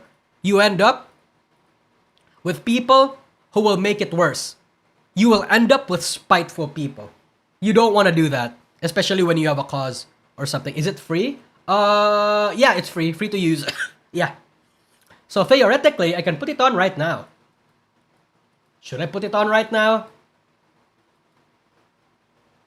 I'm too lazy. Nah. I'm too lazy. Yeah. Considering what happened to Kevin, I don't blame him. Oh yeah, fuck, the Kevin XR drama. Yeah, a lot of people in the industry do not like him. Yeah, a lot of people do not like him. Or maybe, how do I want to say this? Maybe he still gets a lot of commissions though. I think Kevin does have a lot of people that do like him, but they just don't want to say it, I guess. What did he do? Oh, basically what happened last year was Nanoless. Yes, that Nanoless. Nanoless made a entire fucking thread lambasting on the guy, basically saying that he sucks. His rigging took off a lot of her art. He made the Iron Mouse model look bad. He has like an asset, oh sorry, not an asset. He has a preset for all for all his rigging stuff, and it makes his work look super cheap and very bouncy with no substance. A lot of it sucks technically speaking, and a lot of artists jumped in on that. If I remember correctly, not many VTubers actually jumped in to support or attack Kevin. Most VTubers that I saw were basically silent about the whole matter, but a lot of artists were basically peddling the same thing that that Nanoless was talking about. And since then, Kevin has defended himself, saying, yes, you should make presets. Yes, you should make a template where it's easier for you to rig. I've been working in this shit for a long time. I know what I'm fucking doing, and I know how to make money efficiently. I suggest you do the same. Yeah, he started saying that, and ever since, he's kind of a pariah. A pariah in the sense where, like, he's okay, maybe not contrarian's not the right word. Like, he intentionally makes things to piss people off now, because he knows his reputation for in a lot of circles, and he leans in on it. And I think I respect that. I like it when you lean in on why people don't like you and you turn it into a joke. I think people will respect you more for that, and will, if you seem to be laughing with the joke rather than laughing at the joke, right? Yeah. Oh shit. Yeah. Even Aruna Reaver fucking commissioned Kevin X art for this shit. Yeah. So, for example, right? Think of, is this Kevin the Rigger? Yes, it's Kevin the Rigger. Think of Hassan. When Hassan shocked her dog, when Hassan shocked his dog, instead of like being sad that people were like blaming him of shocking his dog, or like, you know, fucking trying to peddle and counter fucking argue that it's not a shock collar or whatever the case might be, if Hassan actually leaned in on the joke, like, oh, I didn't shock my dog, but you know, haha, I'm shocking my dog, definitely, right? Like, if he leaned in on that, people would have actually respected it. People would still clown on him because a lot of people still don't like Hassan, but like a lot of people would have like laughed with him instead of off him. I think that's what would have happened. Like, when you get hate, yes, especially for it's a dumb reason. Yes, just laugh into it. It depends. Obviously, it depends on what you do. There are drama that you can laugh with, drama that you can laugh at, but a lot of them, you can, 100%. This is a condom?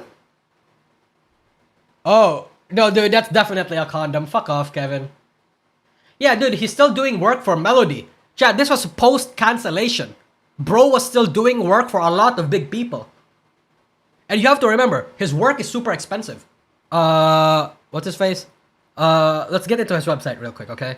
He's super expensive. He's like $2,800 now or something. And that's just base price. That's just base price. Let me see his. Yeah, 2,600, sorry. Oh, sorry, no. 3,200 now. Holy shit. Chat, last year, she used to be 2,400. So she's like 800. He is $800 more expensive now. Okay? And he's still getting a lot of work. Because apparently, his next fucking work is March 2026. That's crazy. That's crazy, dog. Bro is busy. Bro still gets a lot of work done. This is the dude behind all the Goon models? Not all of them, but like a fair few of them, I would like to think, yeah.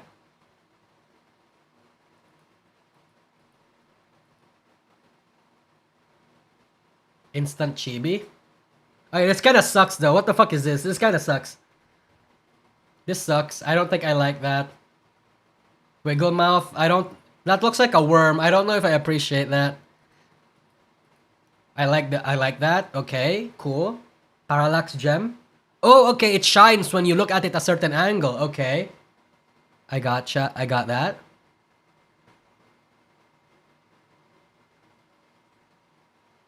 Captain Hannah doing a walk. Okay. I think that's fine. Oh yeah, this is what he sent. The fucking skeleton thing. This is what, during when he got cancelled, yeah, this is what he got. Yeah. So anyway, aside from that, Zentreya on a new announcement basically said that yes, she is not going to delete the model. This is not going to delete them. Well, she was not going to delete the model. She's going to keep it. Nothing's gonna happen. Yeah. And I'm sorry for lashing out people. She wears her emotions on her sleeves because she doesn't like being compared to a Nazi and shit like that. Yeah. So, you know, all's well that ends well. I guess. Zen did the right move. Of course. Yeah. No. Yeah. Zen absolutely did the right move. Because, like I told you guys, right? When it comes to mobs like this, doesn't matter what political leaning you stand on, you do not want to capitulate. You do not. Do not give these people power over you. Right? Because you really only get cancelled when you allow yourself to get cancelled. Sure, if you like get fucked, sure, if you like you actually did something that's worth like, you know, fucking getting cancelled for, like if you were a pedophile or you were a rapist or something, yeah, no, go get the fuck out of this industry. You are a danger to society. So that's fine. But for shit like this, being superficially called a Nazi for shit like this, yeah, 100%. So she did the right thing here, and anyone should take a lesson from this. Anyone. Fucking everyone.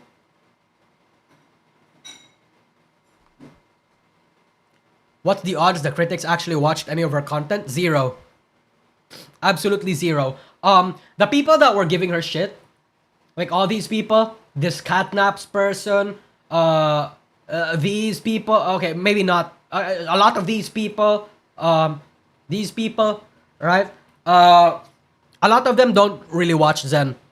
They don't watch Zen. They only know of Zen. They only know that she is a VShojo member, and they respect VShojo because, you know, VShojo members lean into their like their beliefs, not just in politics, but in like in how VTubing should be. VShojo is like a beacon of empowerment for them, right? Yeah, and shit like that. And because they are just the top dogs, there's an automatic sense of respect for them. But they never watched Zentreya. Not even clip watching Zentreya, none of them. 100%. I'm a gambling man and I will gamble on that. Yeah. Yeah. Reminds me of the JoeCat cancellation. Why did JoeCat get cancelled again? I actually forgot.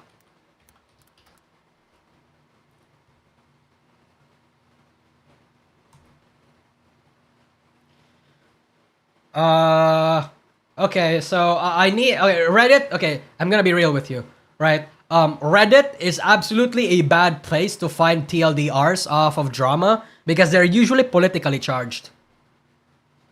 So I just wanna find something.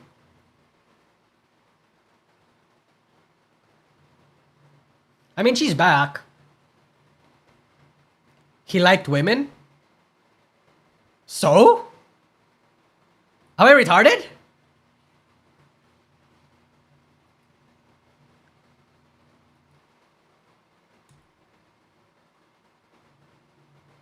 We're gonna watch this video, okay? I am sorry. I wanna remember why people. Perhaps one of the worst things that can happen to your art is being reposted without proper credit, with the creator always going, "Oops." Oh, Miko Beam. Yes, yeah, dude.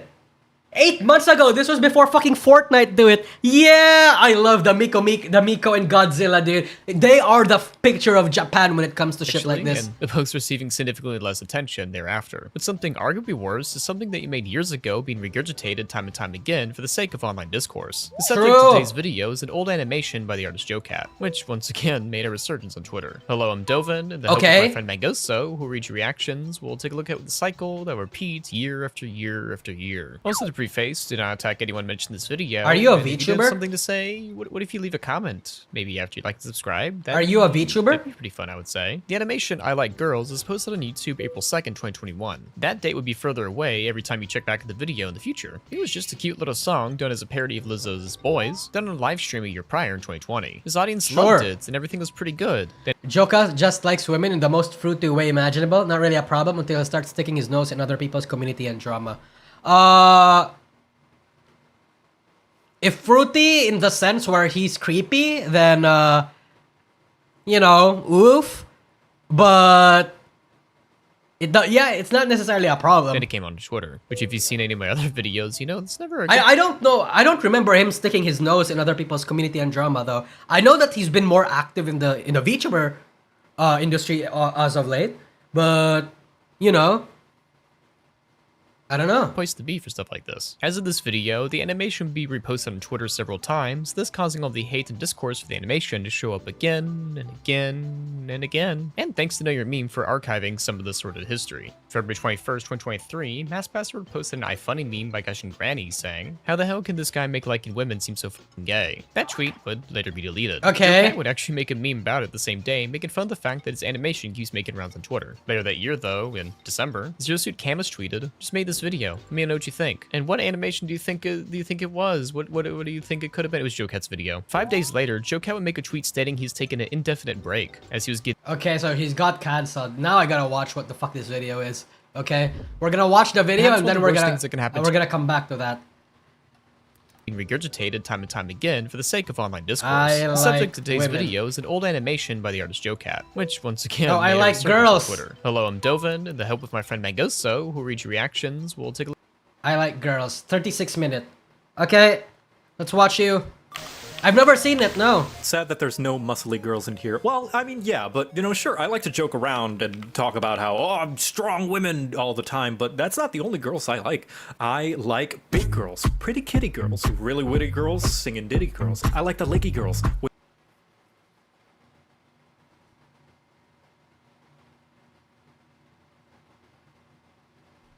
With the nice thighs, I like a good chest, no matter what size. I like the belly folds, I like the six packs, really tall queens, and the short stacks. From the Okay. mild girls to the wild girls. You got style girls, make them round girls.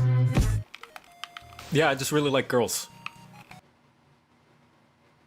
That's it.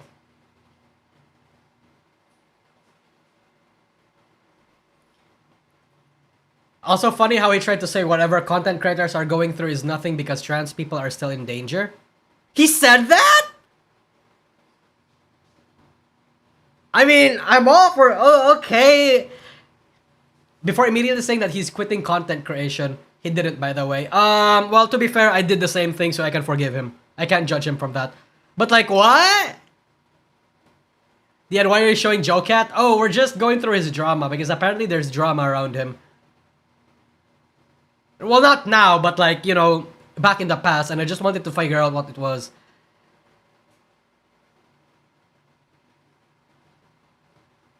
I feel like you can't really say something like this, and the reason why, it's literally the same line of thinking where people, when let's say for example, what's his face? Was it Cutie Cinderella or was it Valkyrie when she said, "Oh yeah, no, this content creator beef is like basically nothing because people in Palestine are dying." It's like, I mean, sure, you can support Palestine and all, but like, how does that relate to anything? Just because a conflict is happening here doesn't mean... Just because a conflict is happening here doesn't mean the conflict happening elsewhere is more important, if that makes sense, right? Like if we're going to be like, holy shit, I go back to this argument over and over and over again, right? Why are you not caring about what's happening in the UK, in Ukraine, and you know, in Ukraine and in Russia? Why do you not care about like the massive fucking genocide going on in South Sudan and North Sudan, like the war going on in there? Yeah. Why are you not caring about fucking China doing Chinese things to Muslims and fucking up their people? Oh, not their people, their neighbors. Like, why do you not care about literally any fucking, like, come on, dude. Like that's basically saying, oh, you shouldn't like you shouldn't cry about the hamburger you just fucking dropped because there are kids in Africa fucking dying of starvation. I'm like, what the fuck, man? Like, why are you telling this? Like, what is this shit? What is this? He said that about the Pikami and Silver Whale, by the way. Oh, fuck, that makes me lose respect for him even more then. Oh, hi, fuck, wow. Getting severe harassments both on and offline. He would clarify. There's always been wars, and people starving doesn't mean we can't talk about other things. Yeah. Yeah, exactly. That's what I think. Camus was not the cause of it, it was just something that he kept seeing. Though Xavier's Online would co-tweet him saying, the most valuable lesson here is this kind of aloof, ironic shitposting can absolutely constitute harassment, and engaging in it makes you a shitty, cowardly person. Okay. Seriously, Camus would get unsuspended and make an apology saying it was more so his fault because he shared it with his fans, but... What? I'm sorry to joke out for the joke, I just really feel bad. I didn't know it would blow up like that. More his fault than mine.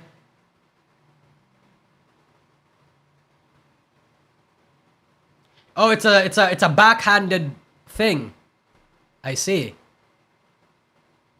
Yo, 13-year-old kid, stop that or I'm gonna ban you. Please don't do that. But they do feel bad that they didn't think posting it Read the rules. including content creation. We will circle back to this, but keep this in mind for later in the video. You're learning things, you gotta write stuff down. Have you been writing things down? I hope that since you're drawing or playing a game right now, you pay attention to the screen once in a while, because YouTube's a visual medium. I mean, how else would you even know that I'm on a couch right now? I'm having fun on this couch, look at me. Joe Cat would eventually return to online creation though, getting into VTubing Of course. and going back to posting on YouTube. Now this animation would pop up here and there in 2024, however in early 2025, it would gain major traction once again. Okay. This time due to Midas out too. I'll just call him the Midas for this video because it's Core way of Midas? way easier that way. March 7th they would tweet, just found this video. What do y'all think? Oh, Their okay. tweet got 43,000 likes. 11 and 1.8 million million! views. And Midas would use this attention to cover the general basis of the situation, such as showing that Joe Cat's wife posted this drawing of them about to have sex. Though, oddly enough, this time around, people would levy new and weirder thoughts about the situation. Is that how you say it? A quote tweet saying, bro, the isn't she asexual replies are sending me. How fucking stupid are y'all? Well, Midas would say, Bruh. there's no way people are calling this pity sex or rape. Y'all are insane. But out of everybody, On Dumbass would have the most understandable conclusion to this whole thing. In all seriousness, why do people hate this guy? All he said is that he liked women in some annoying way. Though overall, Radu124 Street posted my dream boom to make the greatest point of them all. I'm gonna be 80 and dying of kidney failure, and fellas on this website we still be talking about Joe Fellas, he said. Fellas. Cat. He did not type fellas. He did Yes, not type fellas. he did But not why do type people fellas. keep igniting the flame of Joe Cat every few months. It's just money and intention. That's it. That's it. For Claire, they would claim that they aren't earning money from Twitter, as you'd have to give them their bank account info, despite True. having a blue check mark. But as Midas claims, Yeah, you do. Yes. But to be fair, you don't actually make that much money off of Twitter. For reference, 1 million views, chat, 1 million views on your tweet only gets you like $10 or something. Yeah. they do make money from Twitter. Or like to refresh 20. everyone's memory, 15 you to make money on 20. Twitter based on engagement and interactivity. Some people repost memes all day, some people reply to everyone, and some people like to night discourse. Is it worse than YouTube Shorts? I would think so. Chance they Yeah. get. For interactivity, you can actually see Midas responding to a bunch of people in the replies of the tweet. But do I think Midas has any specific intent to send hate to Joe Cat? No, not at all. That's like a dumb, silly conclusion you could have gotten from anything that I've said thus far. The animation Joe Cat made had become a meme and is reposted as often because, again, it's a meme. Though the intended consequences in posting is to get people to talk and engage with the post. And if you've seen any of my other videos like Your Favorite Student or I Might Go Homeless, I would talk about the effects of Twitter on the minds of artists. With incentive to enrage and get people clicking, Twitter's actually been slowly becoming Facebook in online posting. It is why I explain in my videos that Twitter isn't the place for artists as it used to be. Especially with the idea that Yo, kid. Look, man. I'm being a little lenient right now, but please don't spam. Yeah. I'm not a pedophile. I don't care if you're 13. Okay, just calm down. the repost of your work might get more attention than the actual thing you posted, and looking elsewhere might be better overall for posting and your mental health. To see your work get reposted time and time again, to see faceless users berate or argue in your favor, is not something an artist should go through. This article, people who use social media most of the day are more irritable, study suggests, written by Natalie Rahal of Yahoo Life. Within the article she says, led by Harvard Medical School professor of psychiatry Dr. Roy Perilous, previous research has linked social media to anxiety and depression, but irritability is important in its own harm right, not just because it is common. What does that depression, mean? It can be associated with suicide risk, with substance use, even violence. Peerless tells Yahoo Life. They would find out that people who spend more time on social media were more likely to feel angry or annoyed overall. Though as they further say in the article, that could either be because that social media can exacerbate irritability, or that irritability makes people use social media more. Also, link the article in the description, so if you want to read out this video, you can do that, because reading is fun. But of course, Thanks, not all Pan. social media experiences are similar to this. Using, say, Pinterest to look at cool pictures isn't going to have the same function as scrolling on Twitter, or even using Instagram isn't the same as scrolling on TikTok. Actually, as of writing this video, Twitter be hit like 4 times by a security threat, like in one day. Wow. It was actually a pretty nice time to see a little bit of there. But I'm saying that you don't have to make it your whole day after. Sorry, I'm gonna have to. Yeah, I'm like, what the fuck, dude? Like, you're yapping right now, and you're not an anime girl, so you yapping is not entertaining to me. So, basically, JoCat makes I Like Girls animation, and it's kind of gay, but it's harmless, and people are canceling her over it because it's creepy and weird.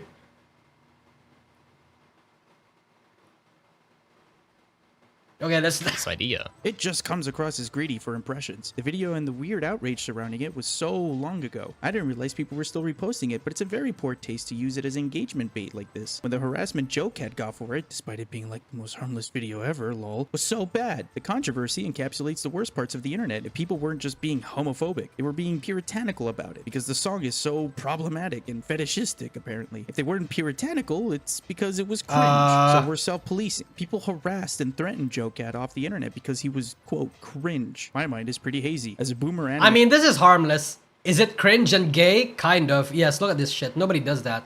But it's fine. It's not, like, you know, it's welcome. Otaku growing up, I love anime girls no matter what. And True, feel I like love I anime identify girls. as gender Too fluid. much, even. Expressing my love for fictional babes is very important to me. So hating on JoCat's animation doesn't make sense, and the hate can get tiring and unnecessary. It's a harm. Okay. Okay, whatever. Okay, yeah, that's the whole drama. I love anime women too. I wouldn't express it like this, but you know.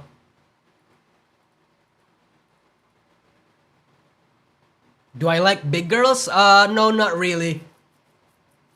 No, it's not that why he is hated. It's his politics. His politics, huh?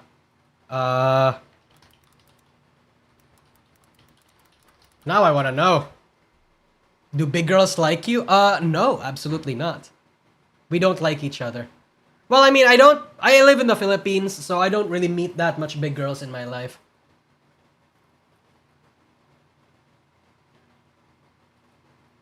JoCat and the neutrality politics of cringe. Wow.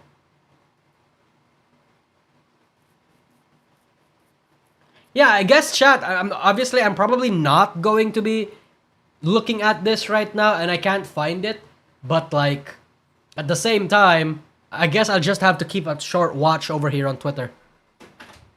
Do I like big girls? Not really.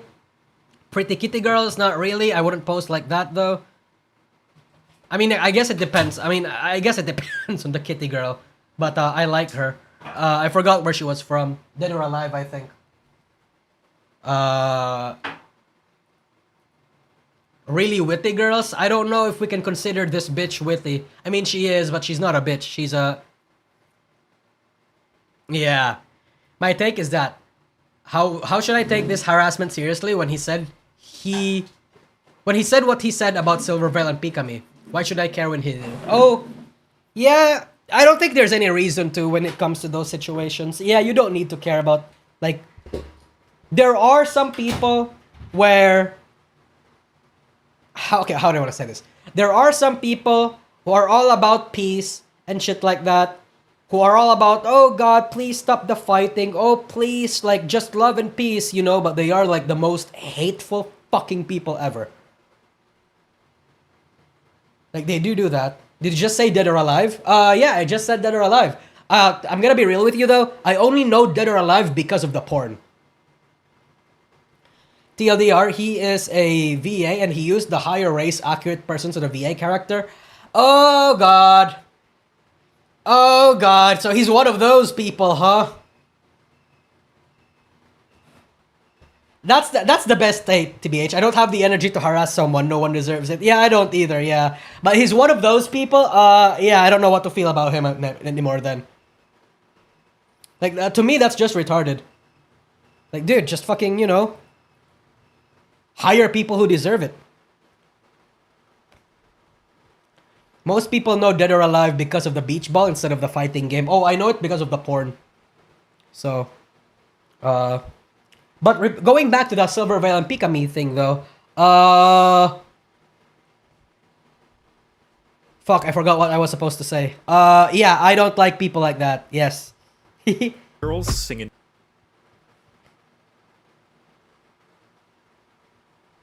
So is he like a soft boy? Is he like gender fluid or something? I'm singing Diddy girls. I don't know what that means. Leggy girls? Okay. Sure. I like them too. I like my thighs.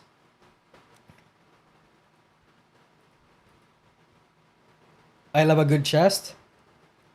Okay. We have the VShojo girls. Belly faux. Okay, the fat people. Six packs. Okay, the ripped people. Is that fucking Radan? I don't know who this is.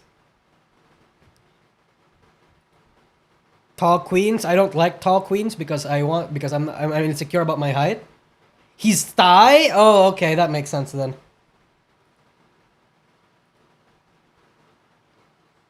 Oh, Midna. Okay, based. I see a lot of Midna porn back then.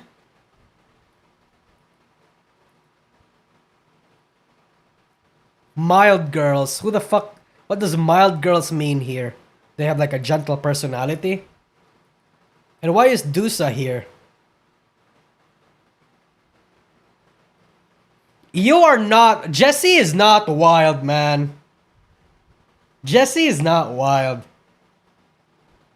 Back then... Back then, yeah, I haven't seen good Legend of Zelda porn anymore. This is not... Oh, okay, to be fair, it's 4 years ago, so the selection of waifus were not that varied, okay? Not that varied, just yet.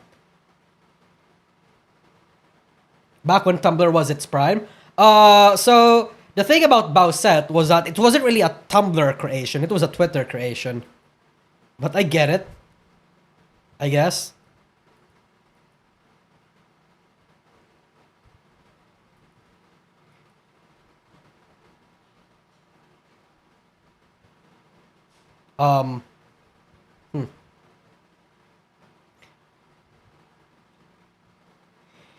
Free one for you to get your point. He walked off of his GamerSup sponsorship because of the Kershaw Associate. What? Is he what? So he's gonna ignore the fact that Shy Lily owns part of GamerSups. He's not gonna participate in any product, movement, or whatever the case might be because of one controversial figure. That's all it takes?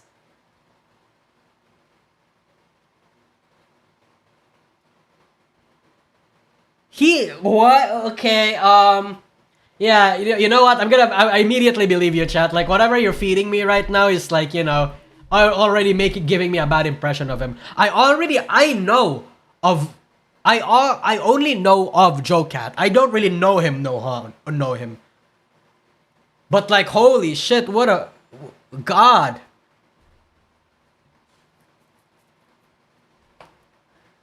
The worst time of online person, basically. Well, me personally, I don't like performative activism.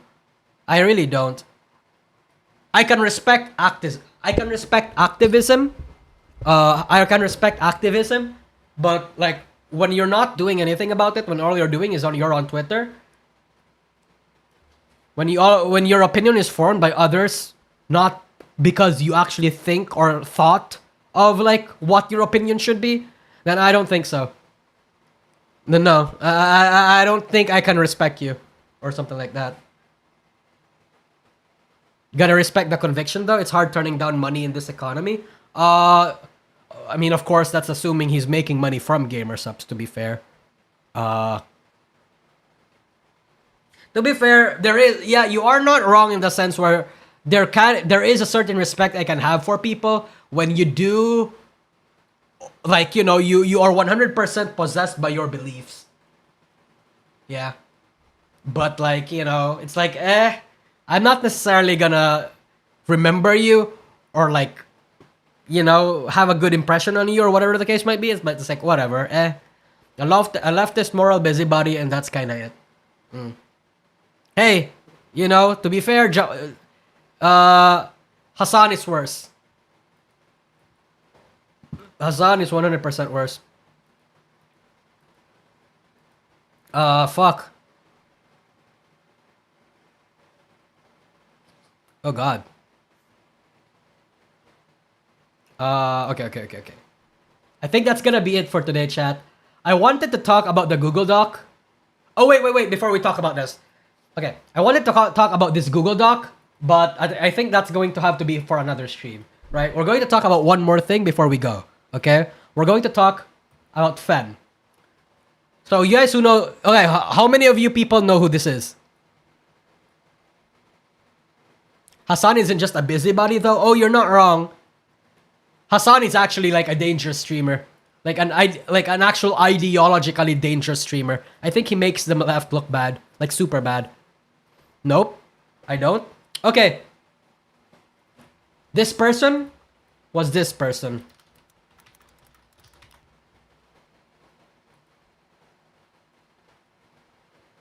Pochi Maru. She left Idol Corp. She left Idol Corp, but there was like drama where she apparently did not fulfill her end of the Donathon, and you know, fans were debating on whether or not the fulfillment of that was her fault or Idol Corp's fault or whatever the case might be. Idol Corp did like say that they were going to do the refunds and the shit like that, but this was aside from who's that lolly VTuber again? The pink VTuber? The alien pink VTuber. Aside from that one, this was like the second biggest Idol Corp drama, right? So in any case, he takes this. She goes to Twitter, says this.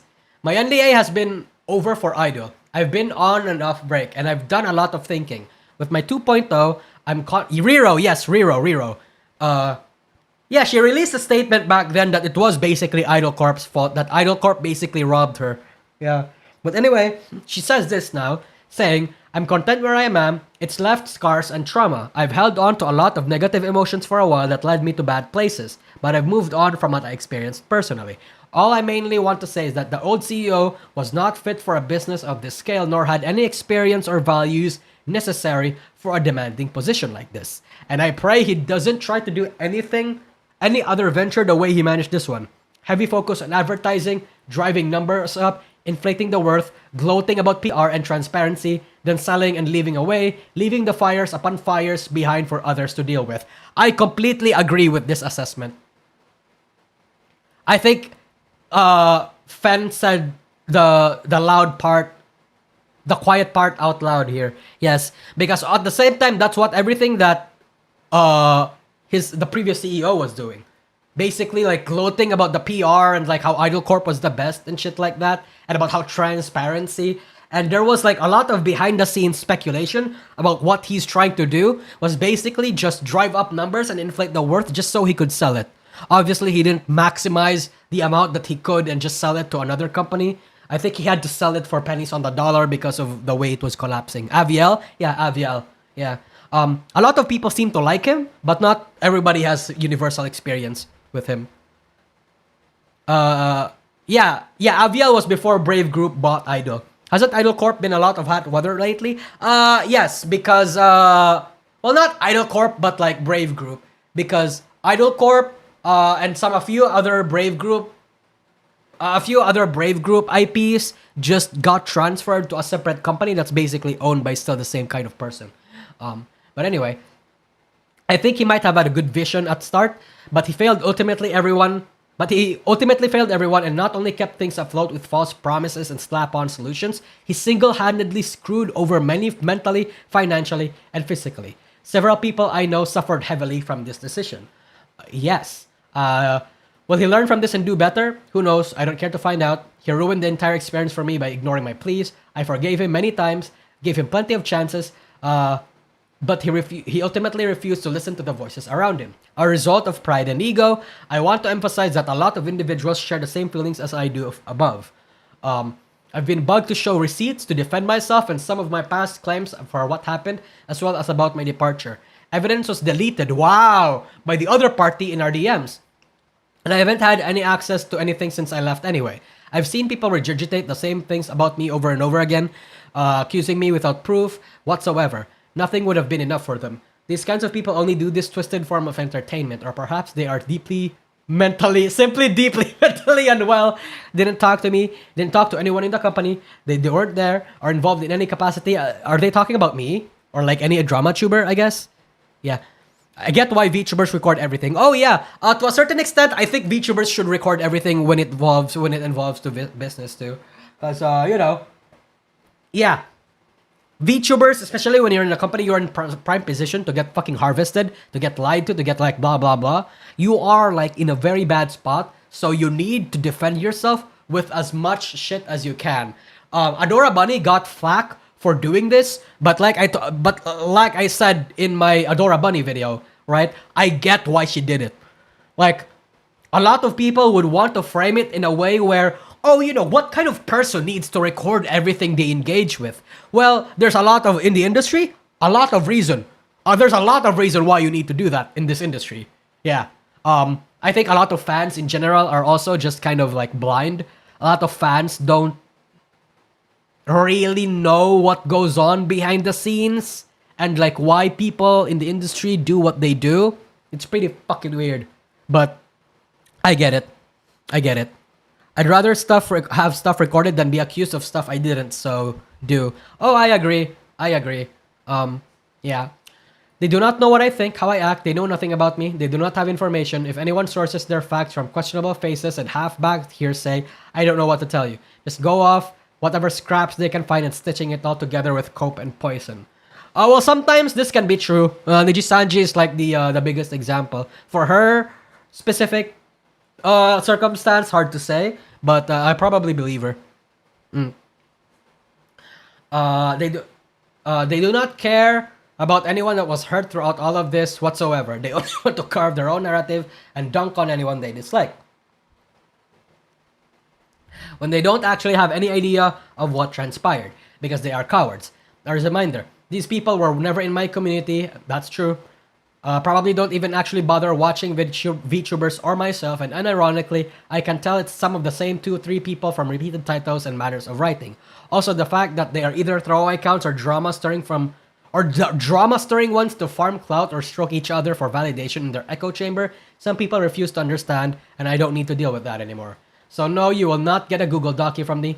I've done a scuffed subathon several years ago as a tiny indie and made it clear I would be going corpo and would have to stop or halt projects altogether. Oh yeah, this was like the narrative that she actually did a subathon some years ago and never fulfilled a few things.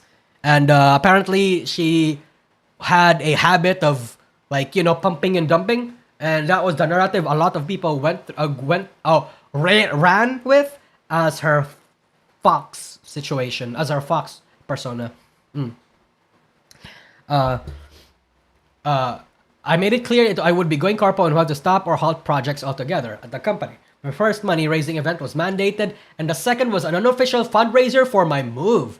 So literally, the company fucking forced them to do it. Gotcha. They initially held funds and refused to give them to me as intended. After some talks prompted only by public backlash, refunds were issued. End of story. I messaged, communicated, and anyone who knows me knows that hurting people is my last intention. I did what I could given the limits imposed on me at the time and left because I disliked the way things were run and how I was treated. I've only spread good fun. I'm grateful to the people who listened to me and supported me when I needed them the most. At the same time, though, right? Like, when you say, I've done a scuffed subathon several years ago as a tiny indie and made it clear I would be going corpo and would have to stop or halt projects altogether.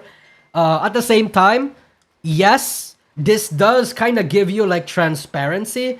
But, like, I don't know if that's necessarily the right way, the right thing to do. Yeah, I muted my phone, sorry. I was scouted, recruited, I gave it a go because I was curious and thought it would be fun. And there are some things I wish I handled differently and others I could have done better, but I truly gave it my best. I was definitely not perfect, but I've learned a lot and already showed that I am able to handle projects and events, fulfill them on my own.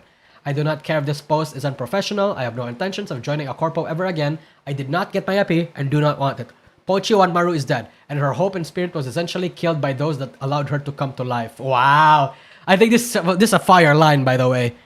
Yeah, this is a fire line.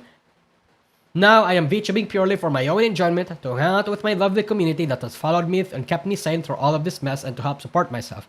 I've already talked about this.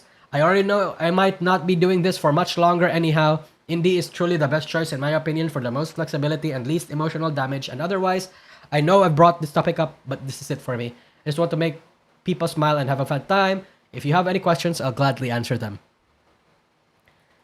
So that's her take on the matter. Let's see if there are people that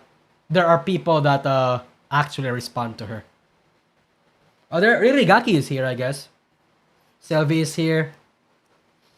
So the problem with a lot of these kinds of post chat is that you barely see any of support from this in public from her previous or IRL friends.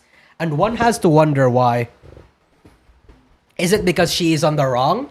Perceivingly, was it because she was on the wrong from a lot of people think? Or are people just afraid of engaging with her? Or does she have friends? Or like, what's going on here? Like me personally, it's like, I think that's like kind of the danger when it comes to VTubing. You never truly know which one is your real friend, which one will actually support you. Even behind the scenes and shit like that. It's kind of hard. Beats me. Yeah, no, exactly. That's the point. Like, we don't know. None of us knows. Maybe some of them have information that we don't have too. Yeah, probably. Yeah, probably. It's a lot of things. And it's a lot of beef that we're never going to know. And you know what? That's fine. That's fine. It really only gets annoying when it gets shoved every fucking where. It's because of optics. She's seen as the wrong person to interact with. I see that a lot. And you know what? To a certain extent, I agree. It's the same reason why people don't engage with Cinder. Even if they believe that Cinder was not necessarily in the wrong. Right? Like Cinder, yes, she was a bad friend. Yes, she was kitsuing the fuck out. But there's a lot of people behind the scenes that agree with what she that don't agree with what happened to her, but will not engage with her because she is like, let's say, a brand risk, right? Brand risk. And people like me are too. To a certain extent, heck, fucking Parrot is considered a brand risk. I am considered a brand risk. Smagalana is considered a brand risk. Some people think Rima is a brand risk. And I think people like that are weird. I think people like that are weird. Yeah. Sayu? Yeah, Sayu is also a brand risk, apparently. Like, it's a lot of things. And it's kind of fucking weird. I think it's weird, Chief. And you guys are the most entertaining. By the way, no idea if it has been announced already. Yeah, I talked about this, yo, man. I talked about, like, Willow Wildfire's graduation for a bit. Yeah. The guys are the most entertaining ones, coincidentally. It depends, right? Yeah. Because the thing when you are a brand risk is that you're free. You don't have to walk this fucking political walking on eggshells game. You don't have to do any of that. Oh, look at this. Cute. Cute wife. Sorry, I'm not human. Yeah. Cute and sex even.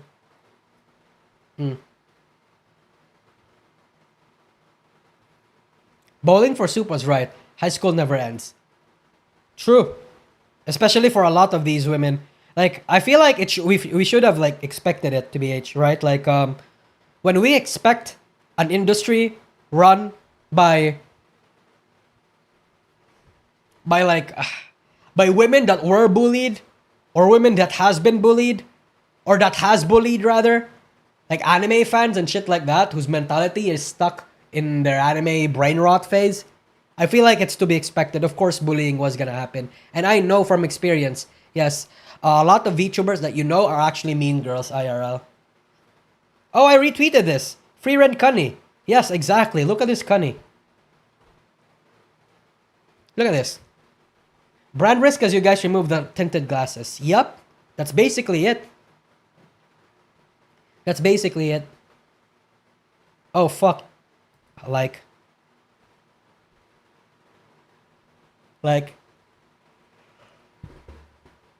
Ugh. Ugh. I think Chibidoki talked about it, right? Yeah, I think I did. Being famous gives inflated egos to... Yep. Yep. They do that. It comes with the territory, unfortunately. It comes with the territory. Even I've been inflicted with a bad ego. I've been inflicted with the inflated ego problem. I've never harassed anyone. I've never bullied anyone, to be fair. But there was a point in my career where I thought I was the shit. This was back in 2022 when I started to get popped off. Oh yeah, no, I was the shit. I am the voice of the industry. No one will listen to others. No one will listen to anyone that is happening in the industry except for me. I am the ultimate authority. I've actually been, back in 2022, I've been hit by this sort of shit. Because back then, I was the only one that actually voiced industry problems. I was the only big VTuber YouTuber, if that makes sense. Right? So yeah, it has afflicted me. And it is a fucking problem that if you are not aware, if you are not humble, if you've not been grounded to the fucking depths of the earth, you will not realize it's happened to you. Yeah.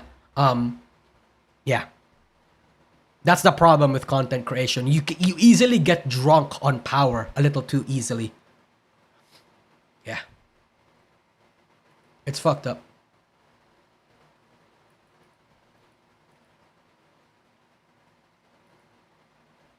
My problem is just I'm too perfect to have an ego. I'm just too perfect to have an ego problem. No one can relate. Oh, fuck. You're so right. Yeah. You're so right for that one. I genuinely know a few people that think like that, like unironically. And I think it happens to people easier when they've had nothing going on in their life or has never been, let's say, appreciated or has known success, if that makes sense, right? Yeah. I think that's the problem. But anyway, I think that's going to be it for now, chat. Who do we want to raid? Fuck, imagine if I raid Scarlet. Tharja is probably over there fucking watching or something. I can raid Nene, I guess. Can raid Axel. Oh, Armchair is online. Okay, I can raid Armchair then. Wait, is Armchair still streaming? We didn't get to react to anything, but it's fine. We did react to something. So chat, I think that's going to be it. Raid Cleo. Sure, I can raid Cleo. Armchair or Cleo? Oh fuck, I'm being torn.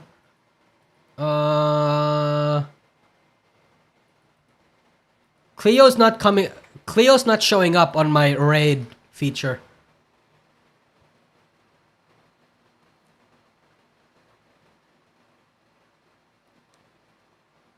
Yeah, it's not coming up. What the fuck? I can't find her. Yeah, no, chat, it has to be Armchair. I'm sorry. Yeah. Industry patch notes. Yeah, Armchair then. She's a fellow Pinay. I know. Chat, I can raid Cleo if I want to. I can. I have raided like... Oh shit, I didn't see this.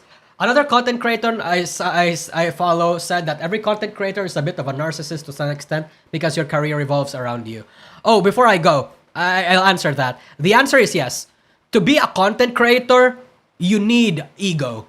You need to be a little bit full of yourself, but at the same time, you need somebody to keep you grounded. Yeah.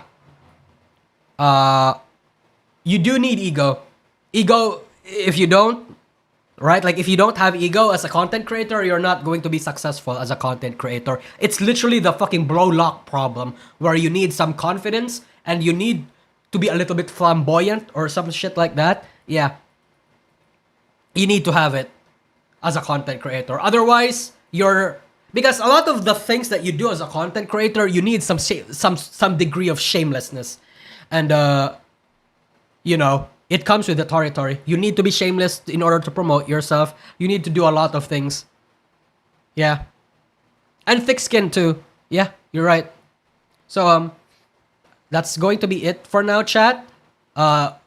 Mildly OCD, thanks for the super generous backloads of super chat that you've given throughout this entire stream. Just know I super appreciate it. I super appreciate you, by the way, too, for sticking with me throughout 3 years from now. Not 3 years, I don't know, 3 years ago when I first still started. A lot of you guys actually still stuck around. But thank you for the Twitch watchers, Zivs and Twitch. Thank you so much for tuning into the stream. And I think that'll be it. Rushady too, yeah, you too. Pandora, you too. Thank you so much for the stream. Go get donated for it, true. Thank you so much again, Mildly. So anyway, I finally found Cleo's stream, and we're gonna go raid her now. Bye-bye. Bye-bye.